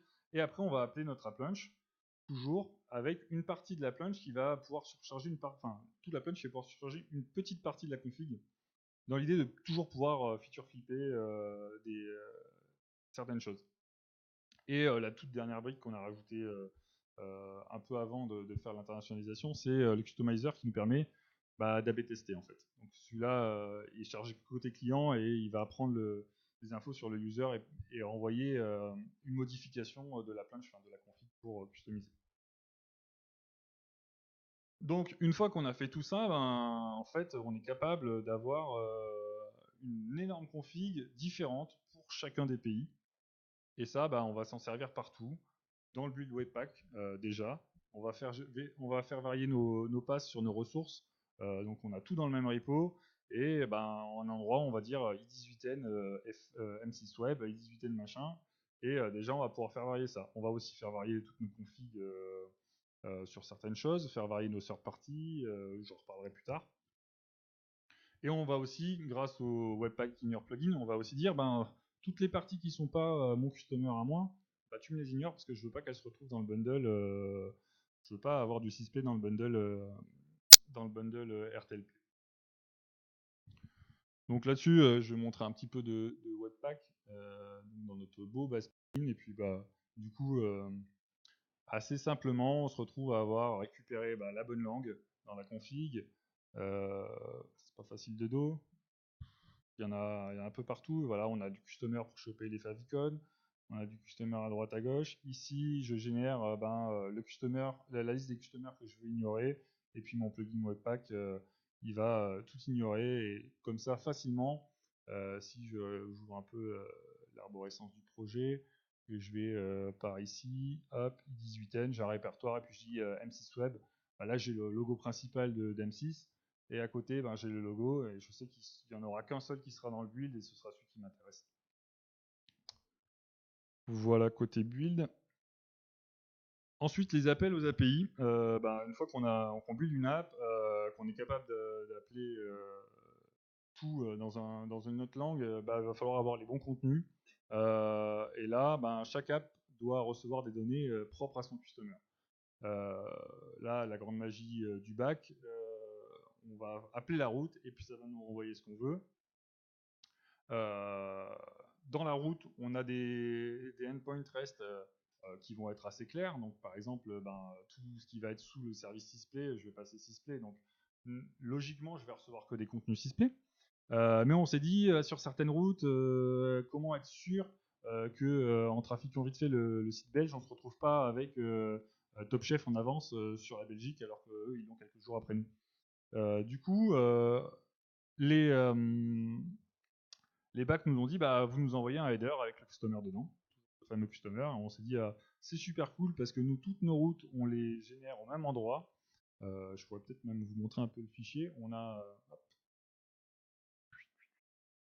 CTRL-E, HTTP utils. Il est où l'utile? Hop, on est ici. Et ici, en gros, c'est notre grosse fabrique à appel d'API. Donc l'API, le fichier fait un peu peur, mais on va faire sur les security headers, on va faire des requêtes par nom. Donc j'ai le nom de la route, j'ai quelques params pour résoudre ma route. J'ai les query params si je veux en rajouter, j'ai mes security headers. Et ce truc-là tout seul, en fait, il va nous rajouter notre header et il va appeler toutes les routes avec le header. On est déjà sûr qu'en fait, on n'aura plus que des données pour le customer. Et puis c'est tout, quoi. En fait, c'est tout ce qu'on a fait. finalement, presque, parce qu'on s'est aperçu que au niveau des données, on allait avoir quand même ressort des trucs un peu différents, genre le CSA. Bah, ils n'ont pas le même CSA que nous. Ils n'ont pas les mêmes pluriels. C'est là où on a découvert, ah, mais les pluriels, en fait, ça marche pas pareil dans toutes les langues. Alors, on n'y connaissait rien, donc on est un peu tombé dessus. Puis, ils ont eu un peu de features. Ils nous ont dit, ah bah nous, sur notre live, sur notre service principal, genre sur Sysplay, quoi, on a un live. Ah bah nous, on sait pas faire. Mais ah bah le baco, il le permet, donc on l'a mis. Okay. Et puis, ils n'ont pas de grille EPG, donc on sait pas forcément quand on va être leur prochain programme et compagnie. Bref, on a quand même fait du spécifique. Un petit peu, mais c'était pas le plus gros de ce qu'on a fait. Et le dernier truc qu'on a attaqué, ce qui est un peu bizarre, parce que c'est ce qui englobe la pub et c'est ce qui fait quand même gagner de l'argent au site, mais ça a mis plus de temps à se faire, c'est les third parties. Donc les third parties, ils étaient intégrés en dur dans l'app, que ce soit pour la pub, que ce soit pour tout ce qui va être statistique, pas de tag commander, on est vraiment tout en dur. Et du coup, il y avait déjà un premier boulot à faire, c'était mettre une couche d'abstraction pour pouvoir plugger n'importe quel third party dans sa catégorie, évidemment. Je ne vais pas plugger de la pub d'une manière comme du tracking, mais une petite couche d'abstraction pour permettre d'appeler un peu ce qu'on veut comme third party en fonction de la config. Donc on a commencé par la pub, donc on travaille avec DFP sur Sysplay, et voilà, je ne l'ai pas trop montré du code en fait, c'est pas du code, je vais vous montrer. J'aurais pu lancer mon serveur avant. En fait, sur la pub, on est parti sur, on avait notre DFP, la façon dont on l'appelait, on mettait des critères, compagnie. On avait tout ça. Alors là, on avait eu la chance, c'est qu'on avait pensé à mettre tout ça dans Redux, donc tout était dans des actions Redux. Et on a vite trouvé moyen d'avoir certaines actions qui allaient être communes plus ou moins à tous les third parties pub, et du coup pouvoir sortir des engines de pub et les appeler, avoir des actions, les mêmes actions et qui déclenchent des comportements complètement différents à l'intérieur de leur script. Donc, ça build ou ça a fini de builder, je sais pas. Je suis sur batterie. Tac. Alors, on peut aller. Je pars par là. Localhost. Hop. Hop. Alors, on est parti. Hop. Ah, je suis pas connecté. Excuse-moi. Et on est sur la console. Non, Redux. Et on a mis toutes nos actions display dans du add display. Je sais pas écrire. Voilà. Donc on voit que quand la page se lance, j'ai plusieurs actions qui vont arriver et qui vont mettre du contexte pour ma pub, nettoyer quand la pub elle n'est pas affichée, voilà. Donc ouais, je vous remontrerai peut-être après. Si je vais sur un autre customer, je vais avoir exactement les mêmes actions et derrière en fait l'engine de pub va gérer ça différemment. Donc les engines, si je les cherche, je sais plus où ils sont, mais en gros, si je fais mon Google Tag, alors Google Tag, tac, donc on va voir que j'ai certains fichiers, donc Google Tag Action, Google Tag Boot qui va être le fichier qui va charger le script de Google Tag, enfin de DFP. Et puis voilà, donc j'ai mes actions Redux, je vais avoir un réduceur. En fait, ce réduceur, il va être là, mais il va être un petit peu abstrait, où il va écrire dans la même plage que les autres réduceurs, ce qui me permettra d'avoir sélectionner la donnée au même endroit. Et donc, si je vais sur, par exemple, iProm, qui est la pub pour la Belgique, on voit que je vais avoir iProm Action, iProm Boot, toujours pareil. Et bon, je les ai pas montrés tout à l'heure, mais j'ai les mêmes actions. Donc tout à l'heure, on a vu passer un detect adblock. Pareil ici, je vais détecter adblock. pour iProm. Et puis, je vais faire mon display tag slot quand j'ai affiché ma pub de la même manière. Et du coup, je vais gérer tous mes engines de pub de la même manière. Hop, non.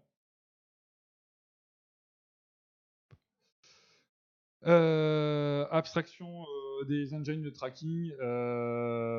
Pareil, on a fait pareil, on a mis des plans de tagage, on a mis un seul plan de tagage. Alors là-dessus, on a été un petit peu fort avec les autres pays. On leur a dit, nous, on a ce plan de tagage là pour toute la France, dans un lot 1, vous allez avoir le même plan de tagage que nous. Vous pouvez avoir une sous-partie si vous voulez, mais vous ne pourrez pas avoir plus. Et du coup, tous leurs outils de tracking se basent sur notre plan de tagage Google Analytics. Là, je parle, je vois que vous me regardez. Je parle que pour le site. Le player, ça marche un peu différemment. Si vous avez des questions, vous les poserez à Fred après. Du coup, je vais sauter ce bout de code là bon, enfin, je vais le montrer. Allez hop, c'est vite fait. Tac. C'est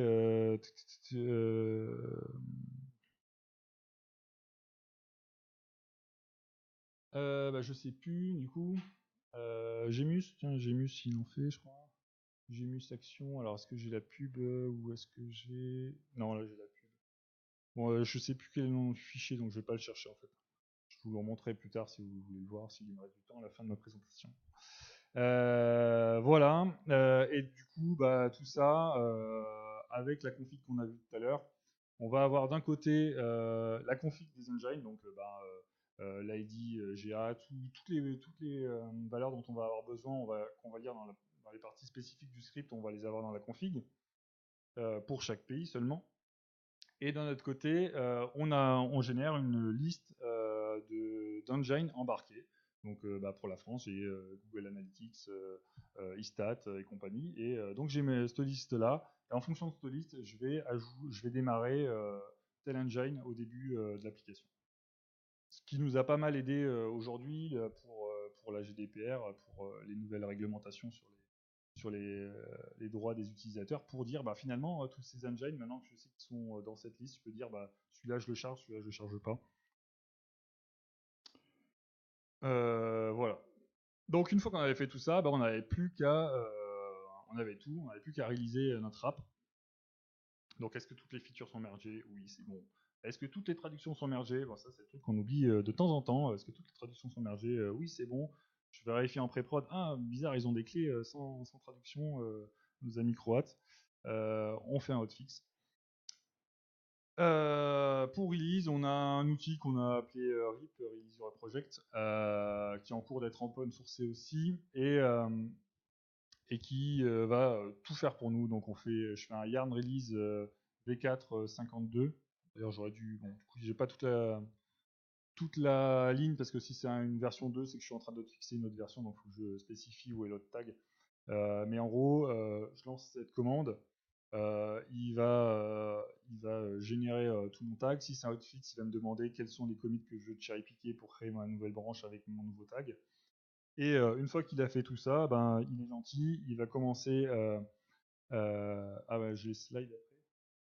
Ah mince, bon, d'abord je vais vous... Bon.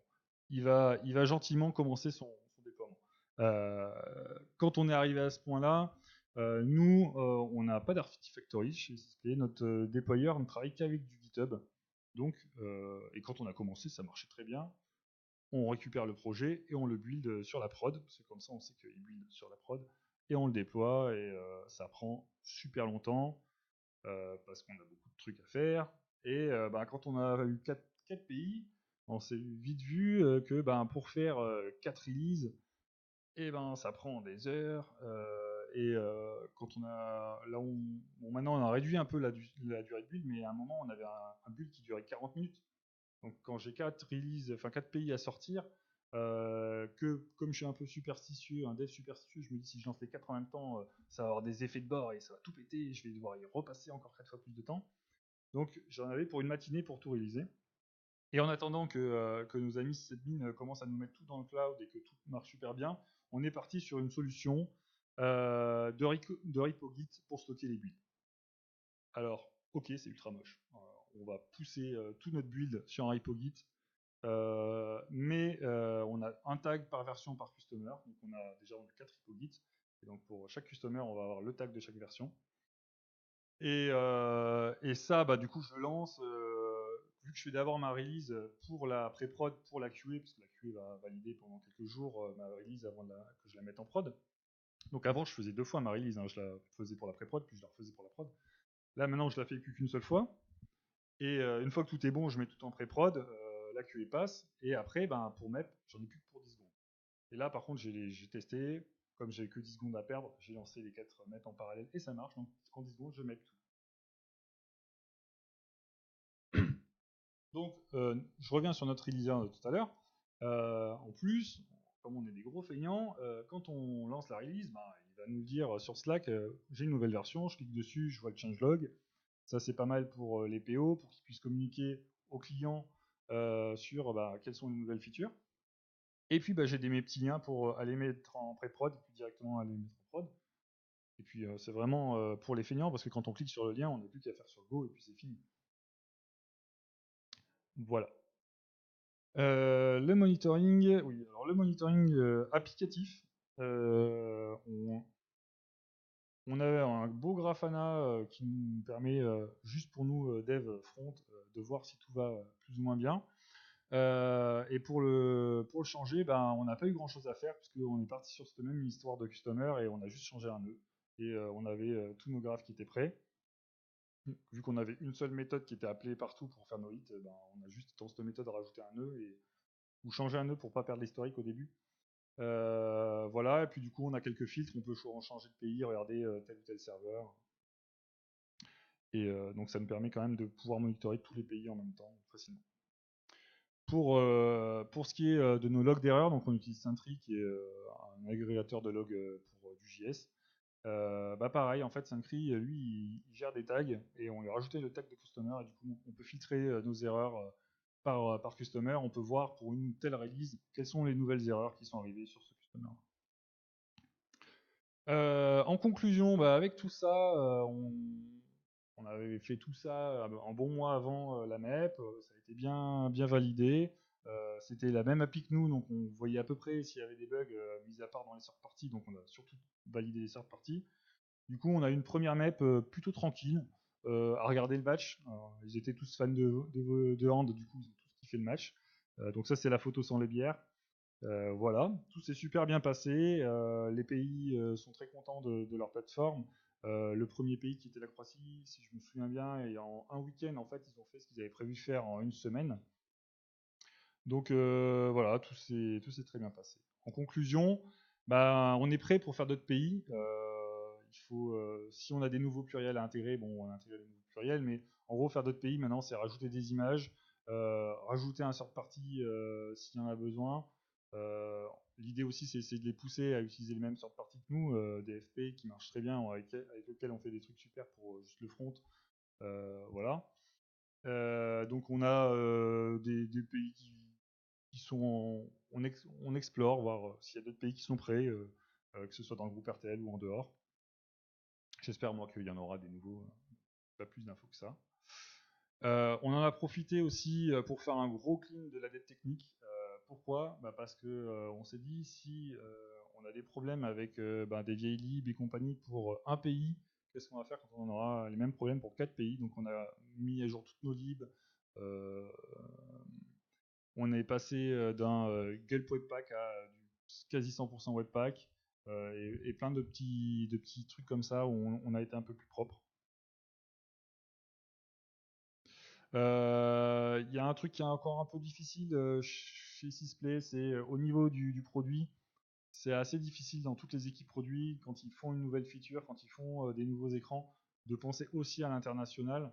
Alors on peut se dire vite fait, c'est juste de la traduction, mais des fois, des trucs fous, hein, mais une petite phrase en français, des fois, peut prendre énormément de place dans une autre langue. Donc, et il y a des features, par exemple, je pense au Chromecast, où on a tout un parcours d'appairage SSO pour lancer le Chromecast, qui ne sont pas nécessaires pour d'autres pays. Donc voilà, on a encore quelques difficultés là-dessus. Qu'est-ce que je voulais dire? Un autre truc qu'on n'a pas fait, mais j'ai supprimé ma slide bêtement. C'est tout ce qui est test unitaire. Tout est passé nickel, évidemment. On est passé, au lieu de tester avant, on testait en snapshot sur les textes. On a fait un mock pour notre livre de traduction et on a dit bah tu retournes la clé avec les paramètres que tu reçois et comme ça on peut tout tester unitairement sur tout ça. Les tests fonctionnels, on a énormément de fixtures qui ont été faites maintenant il y a 3 ans la plupart et qui sont complètement immaintenables, qui sont basées sur des données qui à l'époque, quand on a commencé à développer la V4 de Sysplay, les API n'étaient pas prêtes, donc c'était des données qui étaient censées arriver. Donc elles ont été fixées en fonction de quelles étaient les vraies données à la fin. Et on a des grosses features. Elles sont toutes en français. Et elles correspondent que à des cas d'usage français, même si c'est à peu près les mêmes apps. Du coup, ça, pour l'instant, on l'a pas encore changé. On ne sait pas si on va le changer parce que les tests fonctionnels, ils mettent une demi-heure à tourner pour chaque CI. C'est peut-être pas une demi-heure, 20 minutes les tests fonctionnels, mais on en a une bonne tripotée et du coup on se dit si on fait encore même 50% des tests fonctionnels sur chaque pays, on va dépasser, on va arriver à 2 heures de build. C'est pas donc pour là-dessus on est encore indécis. Merci de m'avoir écouté. Si vous avez des questions, je vous écoute. Moi, c'est juste par rapport à. Là, tu as parlé de traduction, mais c'est traduction de textes qui sont dans l'appli, Ouais, genre le footer, genre C'est ça, les ouais, boutons c'est ça. accueil, etc. Ouais. Par contre, est-ce que vous avez testé donc, c'est les données qui viennent de l'API qui sont traduites aussi. Ouais. Du coup, comment vous testez justement parce que les autres pays doivent pas avoir ils ont des specs Alors les pour autres pays, dire en tu fait, dois pas mettre pour tant de caractères. tout ce qui est donné de l'API, en fait, on va avoir que du contenu dans l'API. Nous, on lit, on a totalement séparé ce qui n'est pas contenu et ce qui est contenu. C'est-à-dire l'API, elle va nous renvoyer le titre des programmes, la description des programmes et tout ça. Et ça, c'est rempli par les autres pays. Ils contribuent eux-mêmes via différents moyens, mais ils contribuent eux-mêmes leurs données. Et du coup, ils les contribuent directement dans leur langue. Donc là-dessus, on n'a pas de problème. Après, un truc qu'on va devoir régler et qu'on a mis un peu de côté, c'est quand sur certaines cartes on dit il y a 3 vidéos vues, 3 machins et tout. Donc eux ils mettent du wording, ils mettent un nombre. On n'a pas très bien géré le pluriel, tout ça. Au niveau pareil, si on veut composer un peu avec du contenu, il y a des problèmes de genre qui peuvent se poser. Donc là-dessus on a essayé de faire en sorte que ça rentre plutôt que de faire le plus compliqué. Mais il va quand même y avoir quelques cas qu'on va devoir traiter et on a un chantier sur d'abord la pluralisation et aussi les genres au niveau du baco, mais qui n'est pas encore commencé et qui arrivera plus tard. J'ai répondu à ta question, pas trop. Très bien. Okay. J'ai une autre question, c'est qui est, je sais pas si tu vas pouvoir me répondre, sur la mise en prod. Ouais. Quand vous mettez en prod, vous mettez, tu m'as dit 4 pays. Ouais. Vous avez 4 pays. Donc vous mettez, j'imagine, pas tout en même. Si, généralement on essaye, on se dit, quitte à avoir des bugs sur un pays, autant avoir les bugs sur les mêmes pays et avoir les mêmes versions en parallèle, parce que sinon le débugage va être plus compliqué s'il faut aller chercher des bugs sur telle version et compagnie. Ok, et du coup, comment vous gérez avec des personnes qui sont pas dans le même pays le support, justement, s'il y a un bug, s'il y a un truc qui arrive dans un autre pays, Ouais. Alors, peut-être plus tard ouais. avec des décalages, Et ça va être chaud.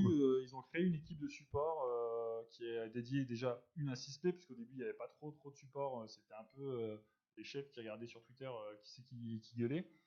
Maintenant il y a une équipe de support qui gère tout ça et qui du coup remonte au PO des bugs plus ou moins urgents qui arrivent directement dans le backlog pour être traités ou qui, s'ils sont moins urgents, sont priorisés pour plus tard. Ouais. On surveille aussi 4 fois plus de monitoring du coup les 4 pays quand on fait des maps pour s'assurer qu'il y ait toujours la VOD et live qui tournent. Voilà.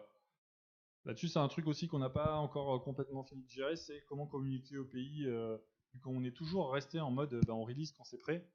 Ils sont un petit peu prévenus quand c'est en pré-prod que attention, demain ça va être mis en prod. Donc on a encore des trucs à améliorer là-dessus avec la communication avec les pays, mais c'est en bonne voie, tout se passe bien.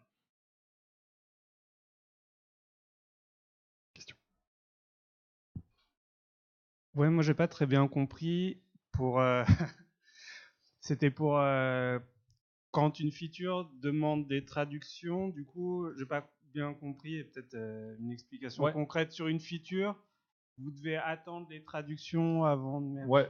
Ouais, alors en fait, non, on n'attend pas les traductions avant de merger. On s'est dit que si on faisait ça, c'était l'enfer et que déjà, on est en mode un petit peu nazi, tout le monde relit le code de tout le monde.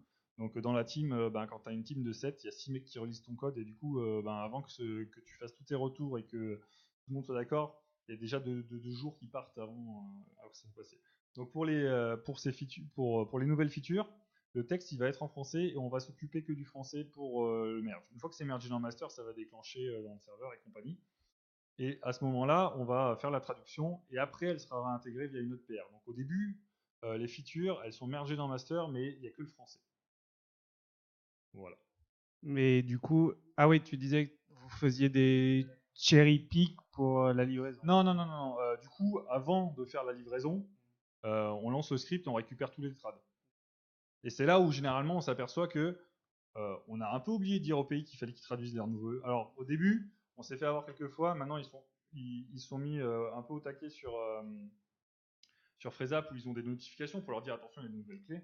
Donc ils sont beaucoup plus assidus pour traduire leurs nouvelles clés. Nous, on s'est mis aussi dans Slack, on a un bot qui nous dit à chaque fois qu'il y a un push sur master, tant que c'est pas traduit en anglais, donc on détecte que la différence en anglais parce qu'eux ils vont partir d'anglais. On a un message qui dit il vous reste 9 clés à traduire en anglais, dépêchez-vous. Voilà, du coup, avant de faire la map, on récupère toutes les nouvelles trades et avant de faire la release, on récupère toutes les nouvelles trades, on release et après la QA, elle vérifie quand même que elle voit pas quand elle va vérifier les features, elle va les vérifier quand même sur les 4 pays, ce qui leur fait un peu 4 fois plus de boulot. Et du coup, si elle voit qu'il manque des trades, on remonte au fait, dans telle version, il manque encore une trad pour telle feature.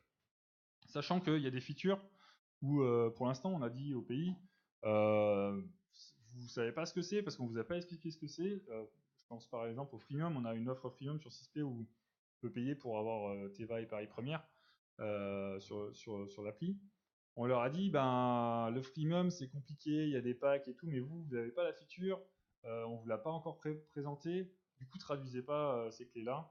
Donc ils ont ignoré leurs clés, et le jour où il va falloir qu'ils les traduisent, il va falloir tout désignorer pour que ça passe.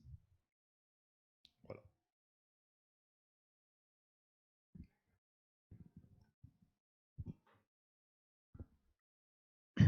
Ces nouvelles offres dans ces nouveaux pays, est-ce qu'elles ont remplacé des offres existantes ou est-ce que c'était des nouveaux produits qui ont été lancés? Alors, ça dépend des pays. Il y en a où c'était des offres existantes, où ils ont, comme ils avaient. Alors, la Belgique, c'est un pays assez comparable au nôtre. La Croatie, la Hongrie, c'est des plus petits pays, donc ils ont des forces de dev beaucoup moins grandes. Et du coup, l'idée, c'était de remplacer leur plateforme un petit peu précédente, qui faisait pas exactement la même chose au niveau VOD, et pouvoir plus facilement avoir accès à une grosse plateforme, quoi. Mais alors je me souviens plus exactement qui c'est qui a changé. Ouais, oui, voilà. Ils n'avaient pas tous des lives, ouais. Ils n'avaient pas tous des lives. D'ailleurs, la Hongrie a toujours que 2 lives ou un truc comme ça. Ils n'ont pas un peu moins de lives. Mais ils avaient tous des vidéos, ça c'est sûr.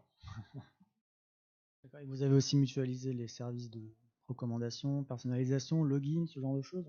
Alors, ouais, login, j'en ai pas parlé. Ouais, j'aurais pu en parler aussi, j'ai juste oublié. En fait, le login, pareil, on a tout mutualisé. Donc, on utilise Giga pour le login. La Belgique était déjà chez Giga, les autres sont passés chez Giga. La Belgique a migré tous ses comptes Giga dans le même format que nous. Et puis, ils ont les mêmes features, Facebook Connect, Google Connect. Et c'était quoi l'autre partie de la question? Je sais plus. Ouais, la recommandation, elle est gérée au niveau des API. Du coup, au niveau back, ils auront les mêmes algos, je pense, de recommandation qui tournent pour les mêmes métriques de vidéo vue pour chaque utilisateur, en fait. Parce que nous, au niveau front, on utilise vraiment toutes les API, donc c'est-à-dire les API pour récupérer la donnée, mais toutes les API de poste. On a Heartbeat qui est notre je sais pas, outil de tracking pour la vidéo vue, faire la reprise de lecture et tout ça. C'est pareil, les pays ils font les mêmes appels que nous, donc derrière les algos peuvent tourner de la même manière. Une dernière question. La gouvernance d'un projet comme ça, c'est-à-dire la partie produit, la partie technique, ça c'est du coup centralisé ou c'est réparti entre les différents pays avec Alors, à ce niveau-là, j'ai pas toutes les réponses. Tu peux répondre, Fred? Le produit c'est Sysplay, c'est à Neuilly. Et donc c'est pour ça que tout ce qu'on fait pour la France, les 3 autres pays en bénéficient. Donc ça c'est cadeau. Si on fait un truc super bien en France, les autres pays l'ont. Et après on a des réus régulièrement avec toute la liste au Père Noël de tout ce que les pays veulent. Et après, si c'est intéressant, on le fait nous pour nous. Si c'est que pour eux, on peut aussi facturer ça comme si c'était un client et leur faire des features rien que pour eux. Là-dessus, la liste au Père Noël, elle a commencé à arriver maintenant, parce qu'on vient de sortir d'une petite phase de stabilisation pour que les pays, ils voulaient la plateforme, et maintenant ils ont eu le temps un petit peu de la découvrir, de vraiment savoir ce qu'ils ont acheté. Maintenant, on sort d'une petite phase de stabilisation. Il y a encore du boulot côté back pour ouvrir les back-office, les traduire et compagnie. Du coup, la liste au Père Noël, elle commence à arriver, et je pense que c'est en cours d'arbitrage.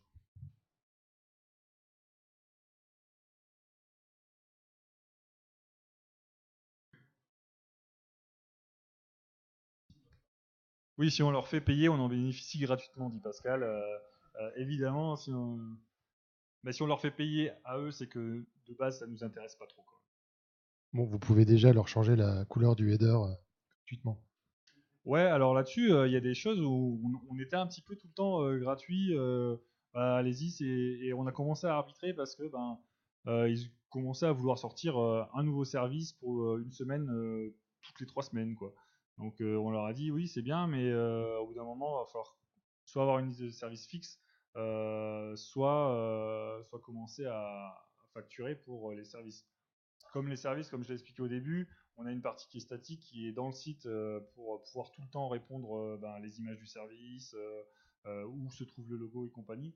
Il y a un dev qui est ultra court en fait, hein. Mais le problème c'est que le dev ultra court, il entraîne d'abord une conception un peu moins courte, du design encore un peu moins court de logo, des allers-retours parce que le pays envoie son logo, et ça on a eu quelques allers-retours, un magnifique logo pour leur nouvelle chaîne. Alors dit votre logo ça va pas trop le faire sur votre charte graphique, ça va pas ressembler. Alors on leur fait des maquettes, ils disent si c'est bon, puis quand on le met en pré-prod, ils font non, finalement le logo c'est pas bon, on vous en file un nouveau. Donc là-dessus il y a quand même quelques allers-retours qui font que si j'ai juste à poser des logos, j'en ai pour une demi-heure dans la journée, et je pourrais le faire gratuitement.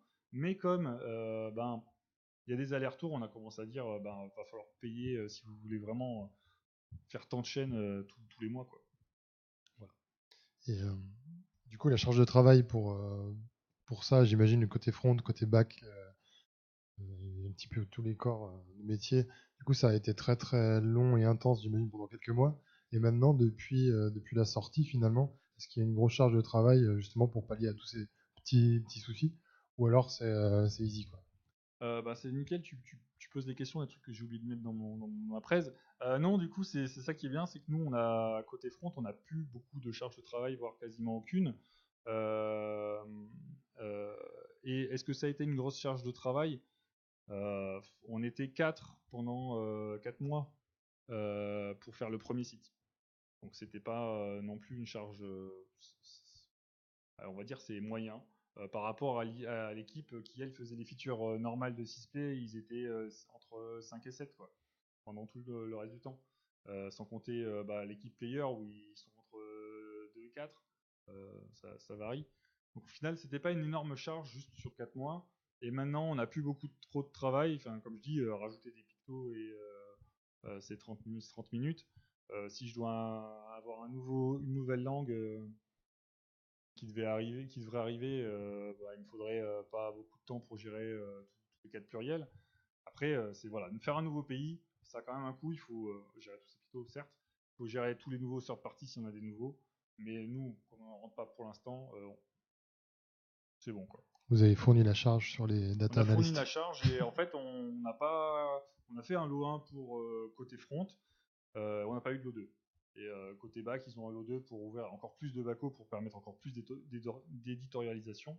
Mais nous, côté front, on a fini.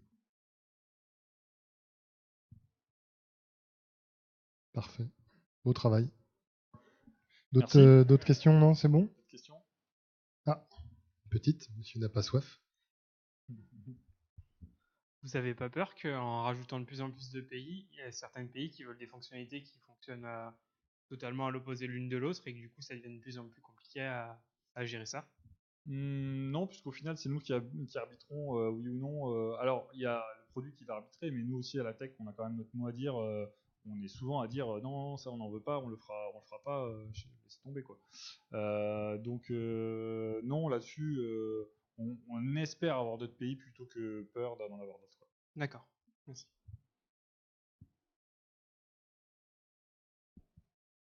À table? Ok, eh ben merci à tous. On va passer à table et puis... Merci.